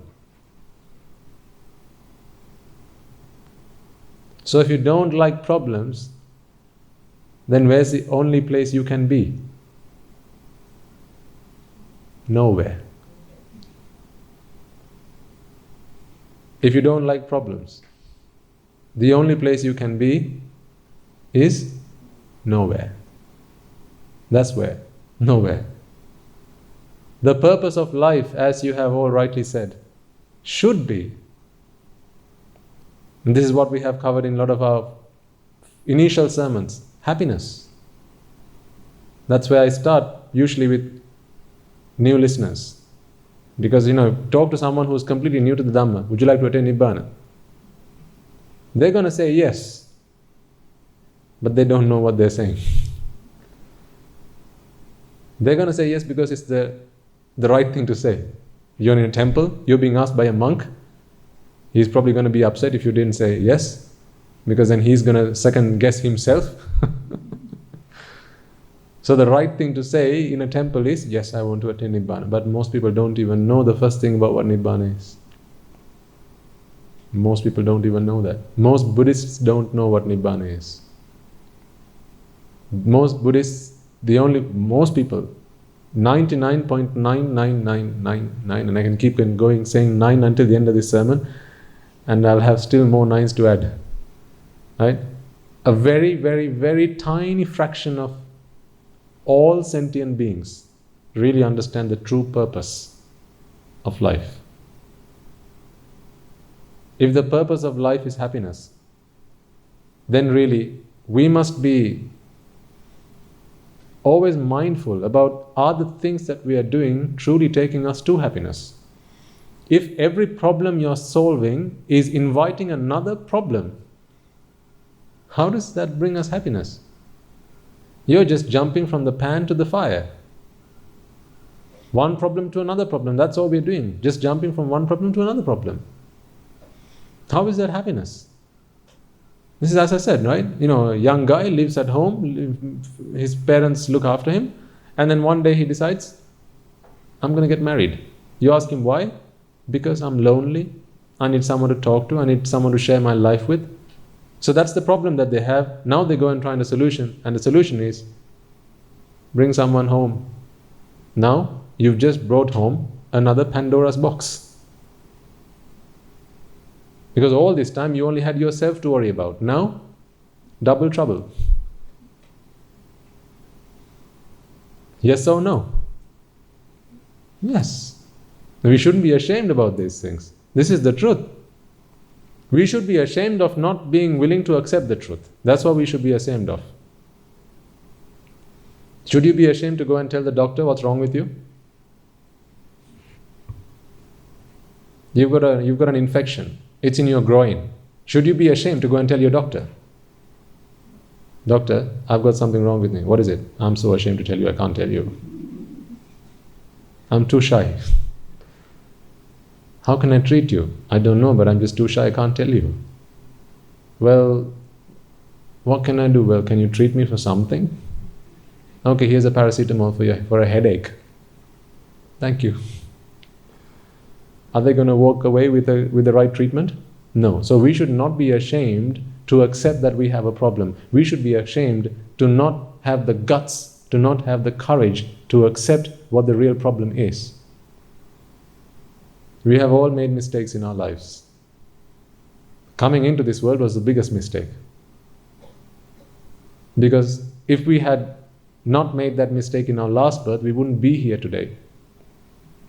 I'm not proud about the fact that I'm a monk sat on this seat and preaching the Dhamma to you. I'm not proud about that.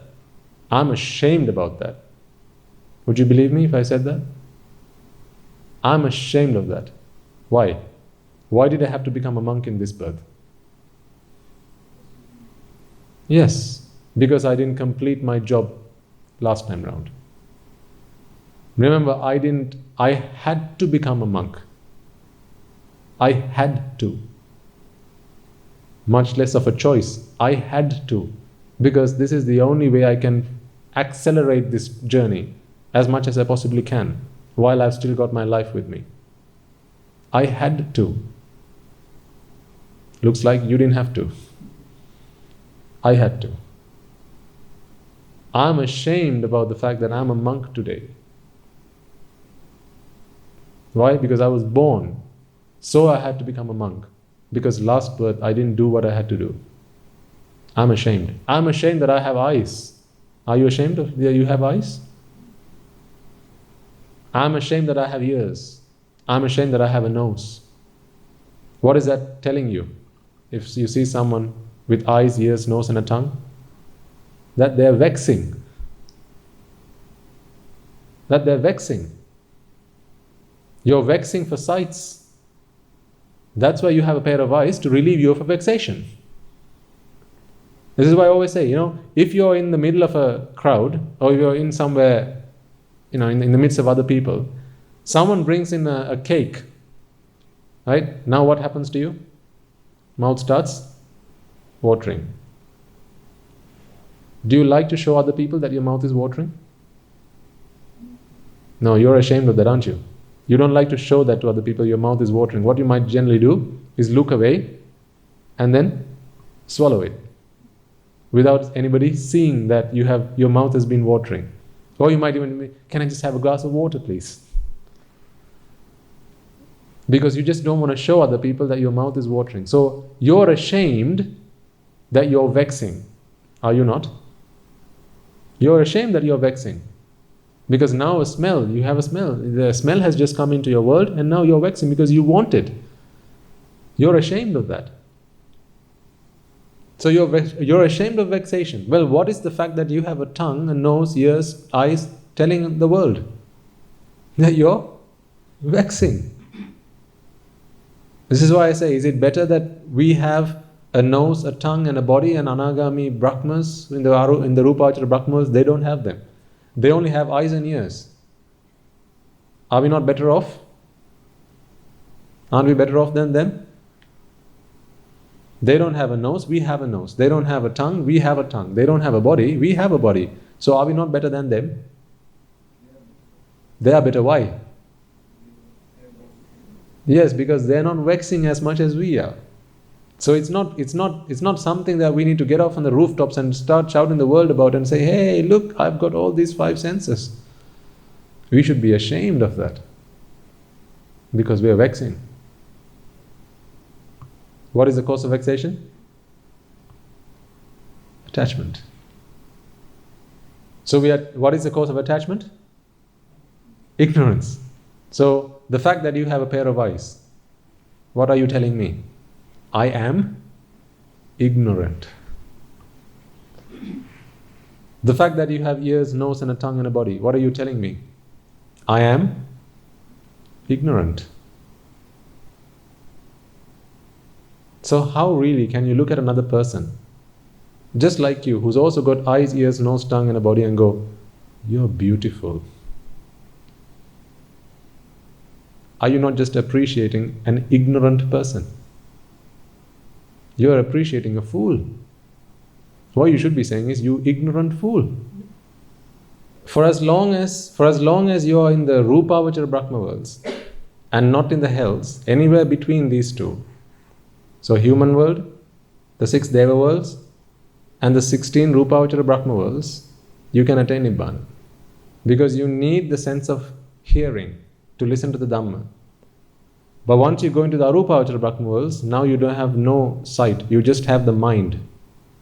So you can't become a Sotapanna. But if you go there having become a Sotapanna, now you can fulfill the subsequent stages of Sakurdagami, Anagami and Arahata. But the point you make is a very good one, sir. And that is, these organs that we have, particularly the organ of sound or ears, are crucial for us to become a Sotapanna. But the problem that I pose to you is, if you've been alive for 60 years, how much of that time did you really use it for that purpose? How much of the sounds that you have listened to, all the hours of sounds that you have listened to, have been for the purpose of attaining Sotapanna? Versus the time that you have spent trying to find pleasure in the outside world. Is it not shameful? We have been abusing our organs. We have been abusing our eyes, our ears, our nose, our tongue and our body. Abusing. Seriously, this is abuse. Remember I talked about the cricket match? And how you think it's fun to watch cricket? Were you here? Some of you were here. But it's nothing but a series of vexation and relief from vexation. Vexation and relief from vexation. Vexation and relief from vexation. Nothing else. From the point that the bowler comes in with the ball in his hand, now you're vexing. If you've got a favorite side, now you're vexing. You don't know how that ball might turn out. So you're vexing. And the moment the ball is thrown, bounces on the pitch and goes to the batsman, again, you're constant vexation. If you're favoring in the batsman's side, now the batsman whacks the ball away. End of vexation? The ball's in the air. End of vexation? No, still vexing. You see a guy running, a fielder running under the ball. Constant vexation. Non-stop vexation from the moment the ball is released. Now the fielder runs under the ball and he catches the ball. Then he drops the ball. And he catches it again. Do you see how you have become a puppet of the outside world? People out there, how they made you a puppet? They say, jump. You jump. Sit. Sit. Jump. Jump. Sit. Sit. Why? Be happy. Okay, happy. Now vex again. Vex. Be happy again. Happy. You have simply become a puppet of the outside world. And alongside that, they put adverts. While you're going through this series of vexation, relief from vexation, vexation, relief from vexation, adverts. Why? The reason that they have caught you, the reason that they're able to keep you sat in front of the television is because you think that pleasure comes from watching the game. So you're sat in front of the TV watching that game. Why? Well, you're vexing watching it, so the only way you're going to be relieved of vexation is by watching the game. Now they've made you a puppet. They're abusing you. You don't realize this. And you're okay with that. I'm okay if you're okay. I'm just saying, you seem to be okay with this. That you're going through constant series of vexations and relief from vexation. That pleasure is nothing other than relief from vexation, and you know this by now. The same goes, because the other day I was thinking, the same goes for computer games. Right? Because I know a lot of parents have problems with this with their children, addicted to computer games. What are computer games again? The same thing. The moment you start playing that game, what are you going into? Vexation. And now you have to earn a certain number of points. You have to collect a certain number of coins or whatever, weapons, or what do they have in these days, games these days? Jewels, or I don't know. Whatever you have to collect, whatever obstacle you have to get through, these are all vexations and relief from vexation. The world has made a puppet out of your child. Seriously, if you think about it seriously, this is abuse. This is child abuse. If you seriously think about it, this, dear ladies and gentlemen, is child abuse. How do the producers make their money? They sell the game to your child. Your child comes and says, "Ammi, can I play the game?" You say, "Okay, but only for half an hour." What you're really telling the child is, it's okay to be abused. Just make sure you only get abused for half an hour. I'm not saying don't let them play games if they're asking for it. They're your child, not my child. You can choose to do whatever you like with them, which is unfair, but that's how you do anyway. What I'm saying is, if you are someone who lets your child play games, at least be decent about it and give them the gift of Dhamma. Help them understand that the pleasure that they're experiencing while they're playing these computer games is nothing other than relief from vexation. And what's causing the vexation is the game itself. That's all it is.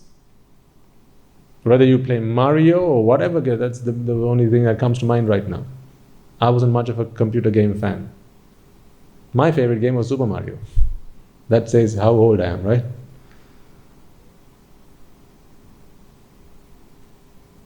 So trying to escape those owls, trying to collect as many coins as you can. This was my childhood. Oh, and Need for Speed. But again, vexation. And then relief from vexation. I remember how I used to be addicted. These were the only two games I think I remember playing. I liked my car games. And Need for Speed was the only game I played in car games. I remember being addicted. I had it on my phone, and before that I had it on my computer. I used to sit in front of the computer, and sometimes, believe you me, so the aim of this game was to come first. Then you get the most amount of points or whatever, cash. If about halfway through the game I realized I'm not going to be coming out first, I used to reset the game and start from beginning. Because I didn't like to fail. Because the vexation was too much to handle. I just couldn't take it. I just couldn't handle coming second. Now, isn't that also teaching your children, don't accept coming second? Now your children are not prepared to accept failures in life. Now competition becomes the most important thing for them. Now they go into the world and all they want to be is number one. What happens when everybody wants to be number one? That's when you have a war. When everybody wants to be number one. You didn't realize all this started at home.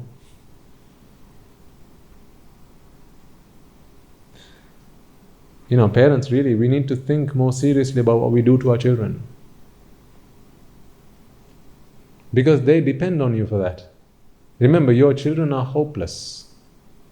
Not helpless, they are hopeless. Until they grow up, until they become adults, they are hopeless because they don't know any different. They don't know what's good or wrong, right for them, good or bad for them. They don't know what's right or wrong for them. So they depend on you to show them the path, to teach them right from wrong.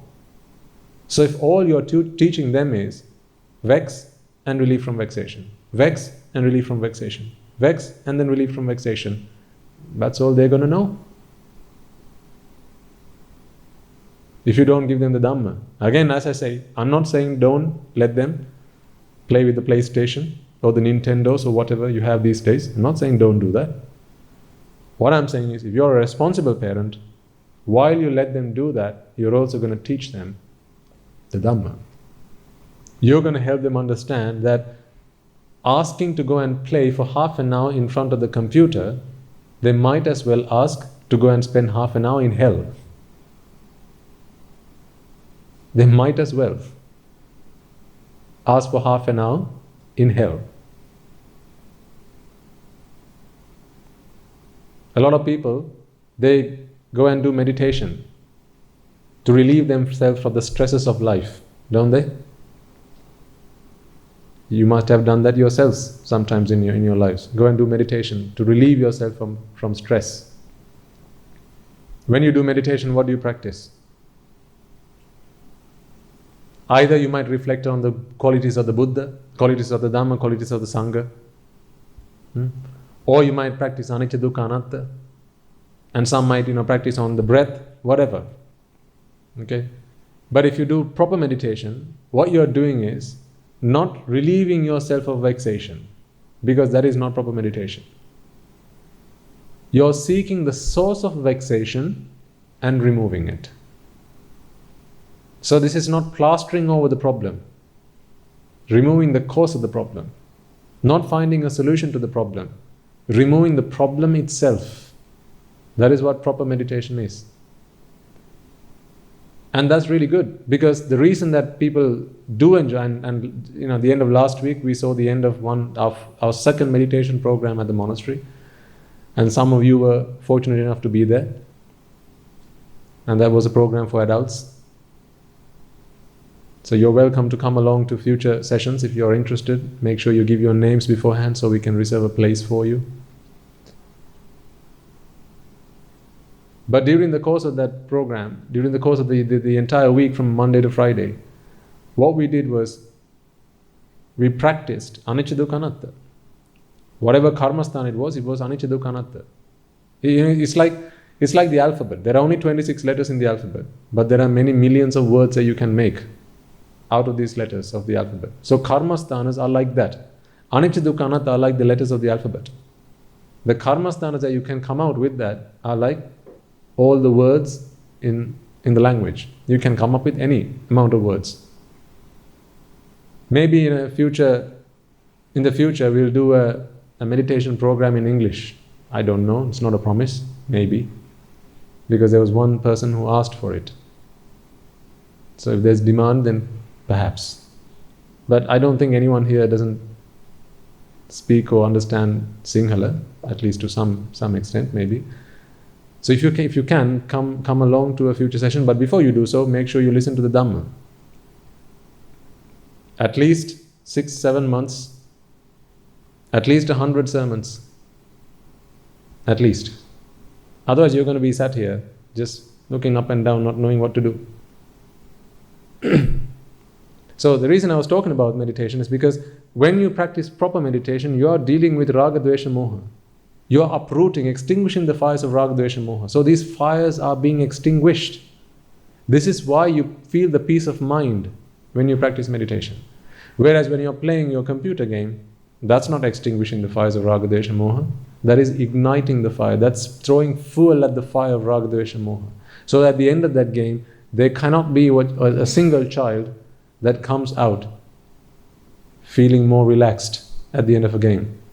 There's no way you can come out of watching a cricket match feeling more relaxed than you went in.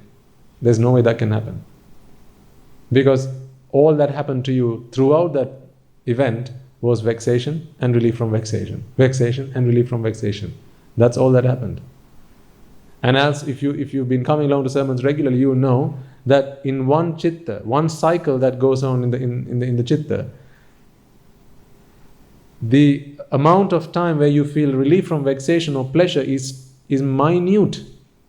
It's tiny compared to the amount of time in which you're experiencing vexation. Sankhara dukkha on one hand, viparinama dukkha on the other, and dukkha throughout, and then there's this one point where you're experiencing pleasure. So if you expand that, consider that to take a whole minute for this process to happen, it's something like 4 or 5 seconds maybe where you're experiencing pleasure. The rest of the time you're actually going through suffering. So at the end of that process, add up all the time where you've been suffering, add up all the time where you've actually experienced pleasure, and the amount of time you've experienced pleasure is nothing compared to the amount of time where you've been stressed out and suffering.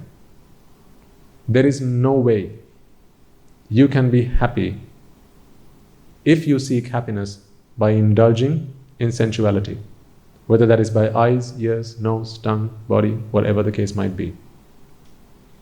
But the real pathetic thing is, this is the real pity,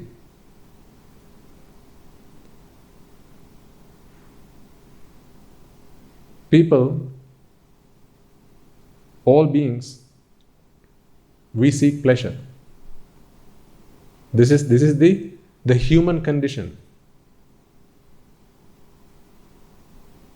This is the fundamental problem. We seek pleasure.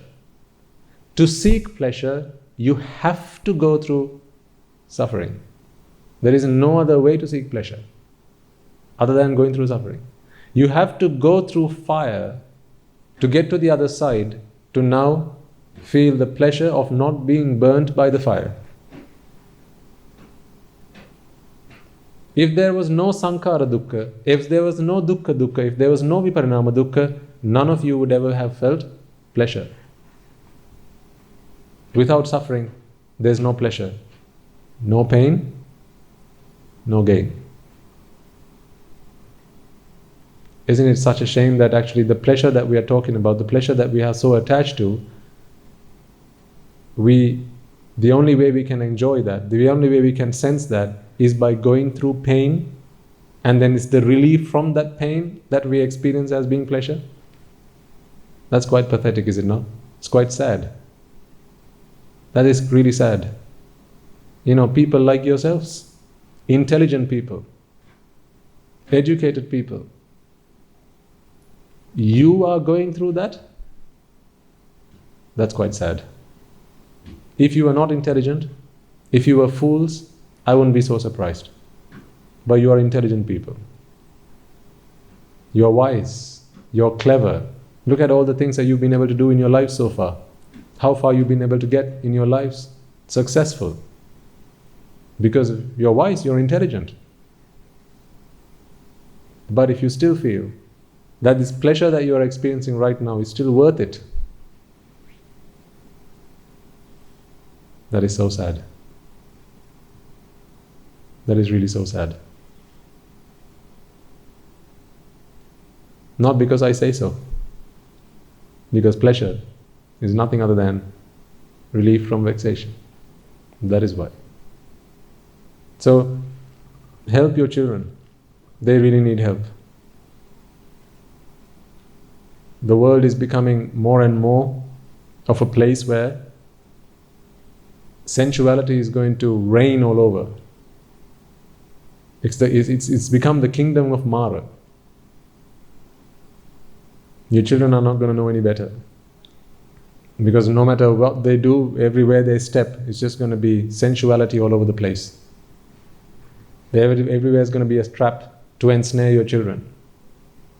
Remember, they are destitute. They're hopeless, not helpless.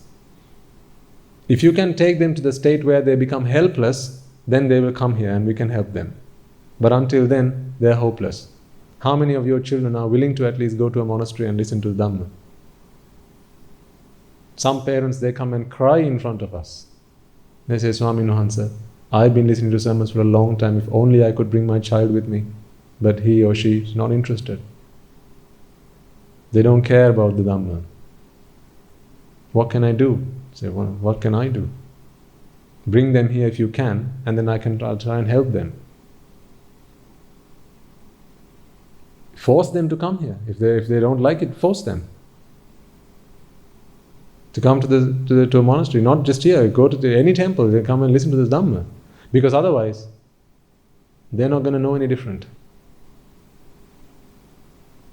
They're just going to go through the only thing that they know, seeking pleasure through relief from vexation, and therefore their purpose in life is going to be seeking pleasure by relief from vexation. Can there ever be pleasure without vexation? No. Remember, a long time ago I asked you a question. You all like to be happy, right? Everyone likes to be happy. Who here likes to suffer? Put your hand up if you like to suffer. You're lying. You're all lying.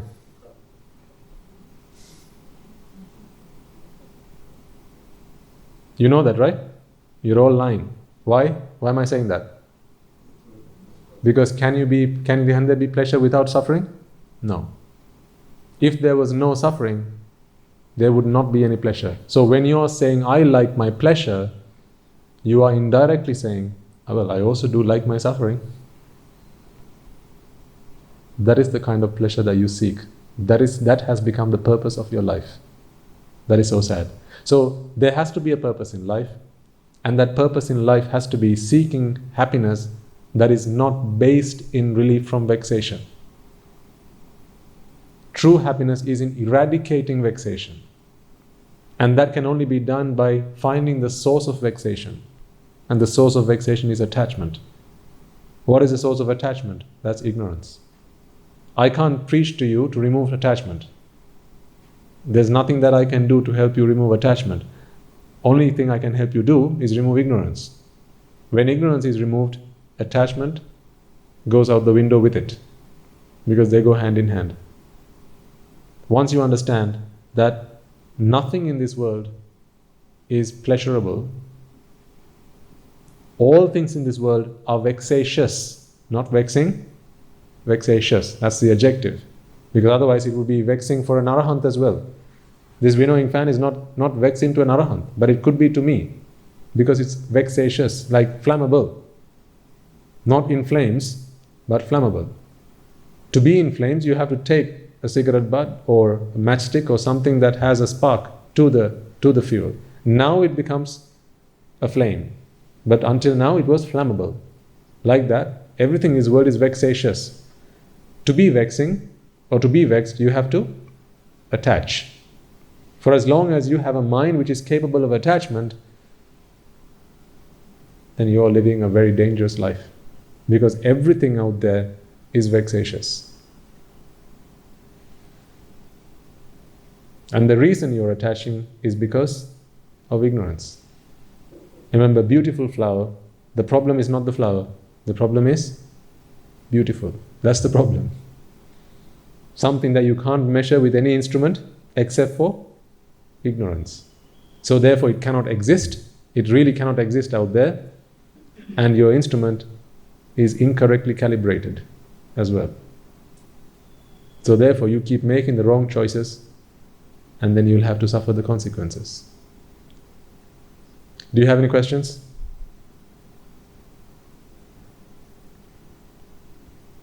So if you'd like to come along to future meditation programs, then please give your name at the main desk before you go. But before you come along, please make sure that you have listened to sermons, because most of the time during the meditation program we will not be doing, what will we not be doing? Guided what? Recitation. We're not doing guided recitation, it's guided meditation. So guided recitation is where the Swami Wahanse sits on a seat, and then he starts saying something and you just have to follow. You keep saying what he keeps saying. That's not what we are about, because then you're just repeating whatever we say. What's the point of that? This is guided meditation, where we give you the karmasthana, and then it's down to you to analyze it. It's like a bar of soap. I'm not going to wash you. I'm going to give you the soap. It's up to you to go and wash yourselves. So when you're here, you'll be washing yourselves. I'll give you the bar of soap. So you have to know where you need to apply your soap, which parts you need to clean, which bits of your cloth are dirty or is dirty, and you have to apply the soap. I'll teach you how to wash, but I'm not going to wash your dirty linen for you. I can't do that because I can't see which bits of your cloth is dirty. I can't see that. I only know which bits of my cloth is dirty. But I can give you soap and I can show you how to use soap. That's all. This is why I say soap and how to use soap is what we deliver in sermons. This is what anicca dukkha anatta is. How do you use the soap? How do you apply the Dhamma? So that you have to learn before you come for meditation. So it doesn't matter. We're going to do it every other week. So there's going to be plenty of opportunities. So, and I know you're going to be busy. So it's going to be a Monday to Friday program. Every day it's going to start at around 6 or 7 o'clock, I think. 7, 8, 8. 8 o'clock, and it's going to go on till about 8 o'clock at night. And every day at the end of the program there's going to be a sermon. Not as long as these sermons, but about an hour and a half maybe, where we're going to talk to you about the principal doctrine of the Buddha. Nothing else other than that. The principal doctrine of the Buddha, which is anicca dukkha anatta, essentially. Just in case there are any gaps in your understanding, any gaps in your knowledge, which are keeping you from achieving the next margapala. So when you come here, you must come resolved that you're not going to go back the same person you came. Ideally, you will come here as a Sotapanna. Ideally. Because then from that point forward, what's left is your own practice. For that we will give you the environment and guide you. But even if you're not a Sotapanna, that's still okay, because as we preach to you, then you may receive what you need to become a Sotapanna. But what's absolutely essential is you have to have listened to those programs or the sermons, at least 6 months worth, either in English or Sinhala, and come along to the sermons. Otherwise it's going to be a waste of your time, and it's going to be a waste of, well, our time as well, because otherwise what's going to happen is at the end of every meditation program you're going to come and ask, Swamina, so what's that? What did you mean by that? What's going on here? I don't get it. And then we'll have nothing better to do than answer individual questions. Now, I don't mind that, but that's just not the time for that, that's all. But come another day and I'll have all the time in the world to answer all the questions you have. So try and make some time for that, because this has to be the purpose of your life. Right? This has to be the purpose of your life. Again, I ask you, when I ask you the question, what is the biggest problem in your life? If the answer naturally comes to you as being Nibbana, then chances are you have seen the Dhamma. If the answer naturally comes to you as something else, then just continue listening to the Dhamma. And one day it will be what it ought to be. Okay. So we'll conclude the sermon there then. Final reminder again to parents. Your children are hopeless. They need every help that they can from you.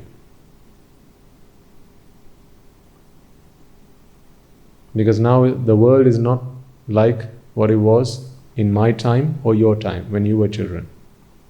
It's a very, very cruel and mean world out there, and you know this. You know this as people who are connected to society and people who do various things to help young people out there. You know this. Just don't forget that you have a child at home as well. Whatever capacity you can, help them. Last week at the end of the sermon, there was a lady came and spoke to me. She's a teacher at a school. And she says how she explained to me how she's doing everything she can to take the Dhamma to her students in the school. What a great thing that is. Because they are the future of this country. Young children today, they're going to be the future of this country. So if you care about that, then the only thing you can do is to give them the gift of Dhamma. Nothing else will save them. Nothing else. Not all the money in the world. Because we asked the question, right? Which is better? To be poor or to be rich? Neither is the answer. Is it better to be beautiful or to be ugly? Neither is the answer. But is it better to be ignorant about the Dhamma or to know the Dhamma? To understand the Dhamma? Now you have an answer. Because that's the only answer that is not another problem. Every other answer is another problem. So do whatever you can in whatever capacity that you can. But as you know, we can't leave the monastery to go and deliver sermons like we used to. Right? Back then we used to go to schools and deliver sermons there to young children, young people, to shape their lives, help change their lives.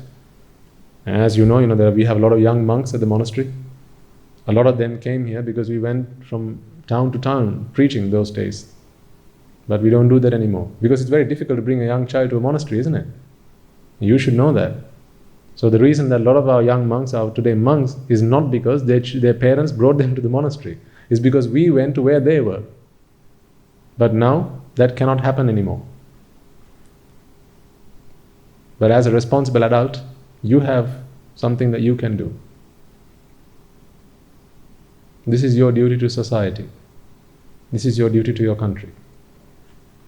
This is your duty to the nation that brought you up. Give them the gift of Dhamma.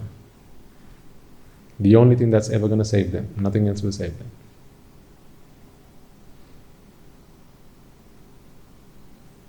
Okay.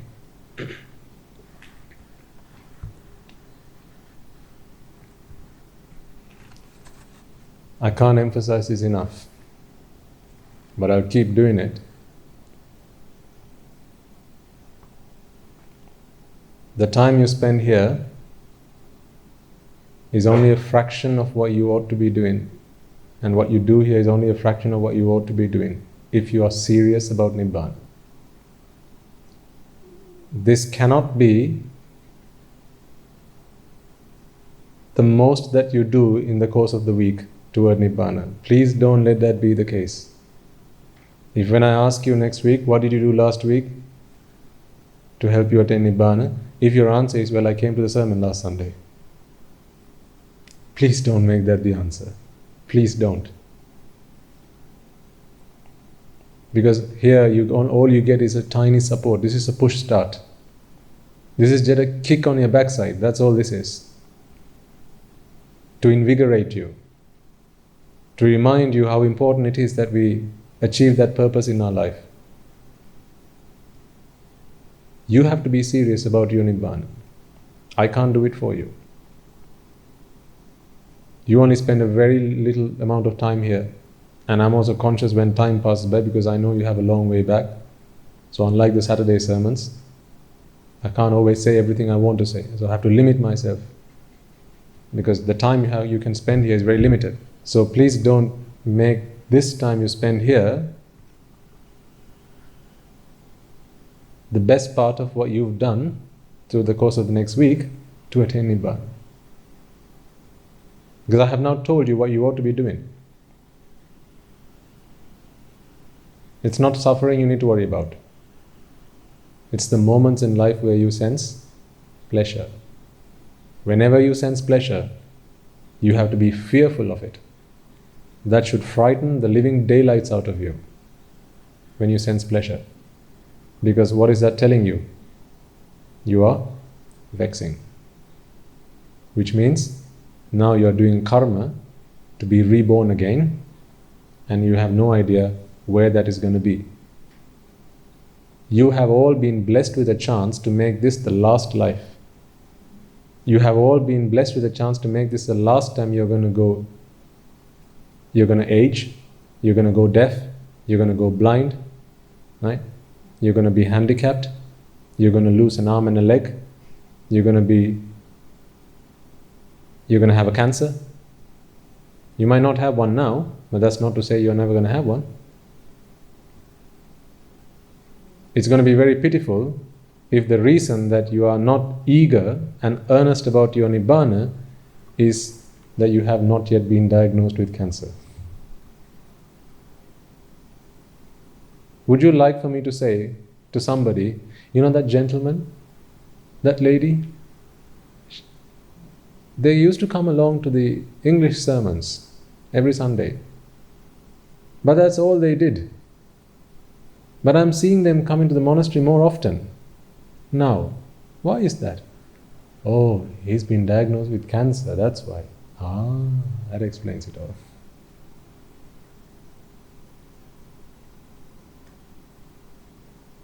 That lady that used to come along to listen to the English sermons, she came lately and took with her all the CDs, because now she said she has to make sure that she listens to all of the old sermons. Why? Oh, she was diagnosed with cancer last week. That explains it. Would you like for me to say that? That all of a sudden you are now so keen about Nibbana because you have been diagnosed with cancer? Would you like for someone to say that about you? But isn't it a pity that that is the truth about most people's lives? The moment you're diagnosed with something terminal like cancer, now everybody comes to the monastery. How sad. Now Nibbana becomes the most important thing in your life. Until then, it's everything else. But nothing else can stop you from falling prey to cancer. Only Nibbana can stop you from falling prey to cancer. That one thing you keep postponing until you fall prey to cancer. Then that becomes the number one purpose of your life. Please don't be that. Please don't let that be you. That would be quite sad. Quite sad. Okay. You mustn't think that I'm telling you off, okay? Please don't think like that. I do care about you. This is why I speak sometimes quite emotionally. I do care about you. Because someone someday cared about me enough to set me straight. Someone who was as wild as I was. Someone who was as destitute, mad as I was. Someone cared enough to put me on the right tracks. They didn't think of me as a loser, as a goner. So they put me on the right tracks. I must do the same. So I do care about you. This is why sometimes, the words I say, you might find a little hurtful, but that is not the intention. I want to make you all understand how earnestly, how eagerly we must all be striving for Nibbana, because there is no other solace. There is no other recluse. Nibbanam Paramasukha. Natti me saranam anya. Okay, so let us transfer the merits that we have all acquired, and then we will conclude the sermon. First and foremost, as we did at the beginning, let us take a moment to remind ourselves that it is because of the Supremely Enlightened One, the Infinitely Compassionate One, the Omniscient One, the Undefeatable One, the Undefeated One, the Unvanquished One that we have. The gift of Dhamma today is because of the Supreme Buddha that we have the gift of Dhamma today. He is the Master, He is our teacher, He is our guidance on our path to Nibbana. Let us also take a moment to remind ourselves of the Bhikkhu, Bhikkhunis, Upasaka, Upasikas who laid their life down on the line to protecting and preserving this Dhamma, who passed this Dhamma down to us through the generations. It is because of them that today we have the Tripitaka, which we can study, understand and analyze and comprehend in order to understand the Dhamma that helps us to redeem ourselves from the shackles of samsara. So may through the power of all the merits that we have all acquired today, if any of them have been born in the woeful planes, may they be able to redeem themselves from those woeful planes and be born in the blissful planes. May through the power of these merits, they abstain from the unmeritorious deeds, fulfill the meritorious deeds, fulfill the noble eightfold path, and attain the supreme bliss of Nibbana. Sadhu, sadhu, sadhu. Let us also take a moment to transfer merits to all the members of the Mahasangha, wherever they may be residing throughout this world, including the Mahanayakas, the Anunayakas, as well as all whatever role they may play whatever member of the Mahasangha they may be, they are the very reason that we still have the Sambuddha Shasana to this day, 2,500 years after the passing away of the Buddha. It is because they render an immense service that we have the Dhamma today, that we have the Sambuddha Shasana today, in which we can all find homage, we can all seek homage, we can all seek a solace and attain Nibbana. Also, let us not forget for ourselves that although you have come along today to listen to this sermon, make offerings and perhaps offer alms and so forth at this monastery. It is the members of the Mahasangha who are resident in your local temples, in your local nunneries, the bhikkhunis, the Silmanian Mahanses and the likes, who have always been by your side through thick and thin, come rain or shine. It is they who have always been by your side to help you, to guide you, to assist you in the day-to-day vicissitudes of life that you might find yourself in. So let us take a moment to transfer the merits that we have all acquired to all members of the Mahasangha.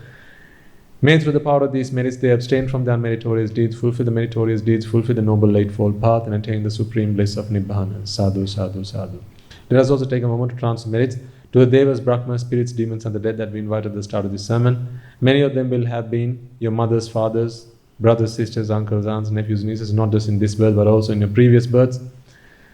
Let us take a moment to transfer merits to them as well. For any being who we may have come across in this infinitely long journey in samsara, anyone who might have helped us, assisted us, supported us, be that by offering us a glass of water or just perhaps by guiding us when we were lost during various situations in our life, not just in this birth but also in previous births.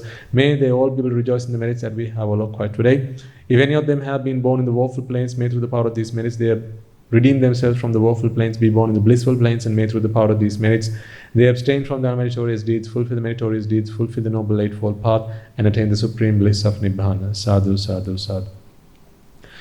Let us also take a moment to transfer merits to all the members of your families as well as your colleagues that you work with in your workplaces. It is thanks to them that today you are able to be here today. It is because of them who are today looking after your duties, your responsibilities, and who have relieved you of your duties and responsibilities so that you could be here today. Let's also take a moment to transfer merits to all those who might have helped organize this sermon, organize this event, organize this venue so that you could be here today and listen to the sermons, listen to the Dhamma. Take a moment to transfer merits to all those who might have driven you here, or perhaps by invited you to be here today, or perhaps even by washing and ironing the clothes that you are wearing right now. Whatever shape or form they might have helped you and assisted you in, may they all rejoice in the merits that we have all acquired today. Someone might have offered you a glass of water, or perhaps by offered you some item of food to sate your hunger. It is thanks to them that today you have been able to listen to this Dhamma in peace and in peace of mind and in the comforts that you are enjoying right now, as well as all those who have made this venue available and the comforts that we are enjoying right now, perhaps by arranging this hall, perhaps by decorating this stage as an offering to the Dhamma, as well as making the comforts that you're enjoying right now, like the air conditioners and the cooling system that we have right now. It is thanks to them that today you are able to listen to this Dhamma without the usual stress and strain of the physical discomforts that you usually have to put up with. May they all be able to rejoice in the merits that we have all acquired today. If any of them have been born in the woeful planes, may through the power of these merits they will redeem themselves from the woeful planes and be born in the blissful planes. May through the power of these merits they abstain from the unmeritorious deeds, fulfill the meritorious deeds, fulfill the noble eightfold path, and attain the supreme bliss of Nibbana. Sadhu, sadhu, sadhu.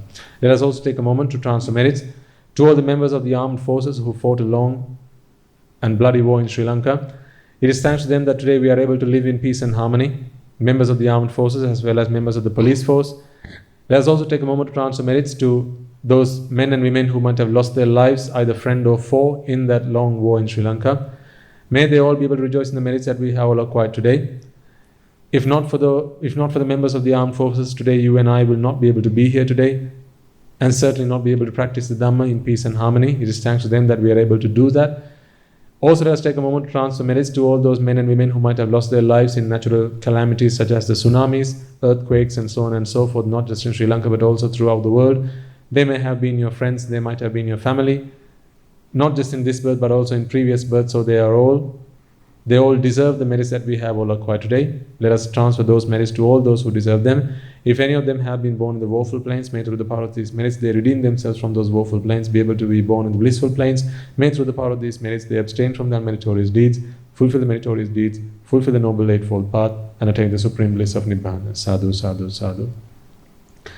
And finally, may through the course of this sermon, in preaching this sermon and listening to this sermon, as well as all the offerings that you have made to the Buddha, Dhamma and the Sangha, and all the merits that we will have all acquired today in practicing the Dhamma, in listening to the Dhamma, in making the Dhamma part of our lives, whatever merit that we have all acquired today, may that empower and energize many hundreds and thousands of people, wherever they may be throughout this world, who are striving day and night to attain the state of arahathood, to be able to do that in this very birth itself.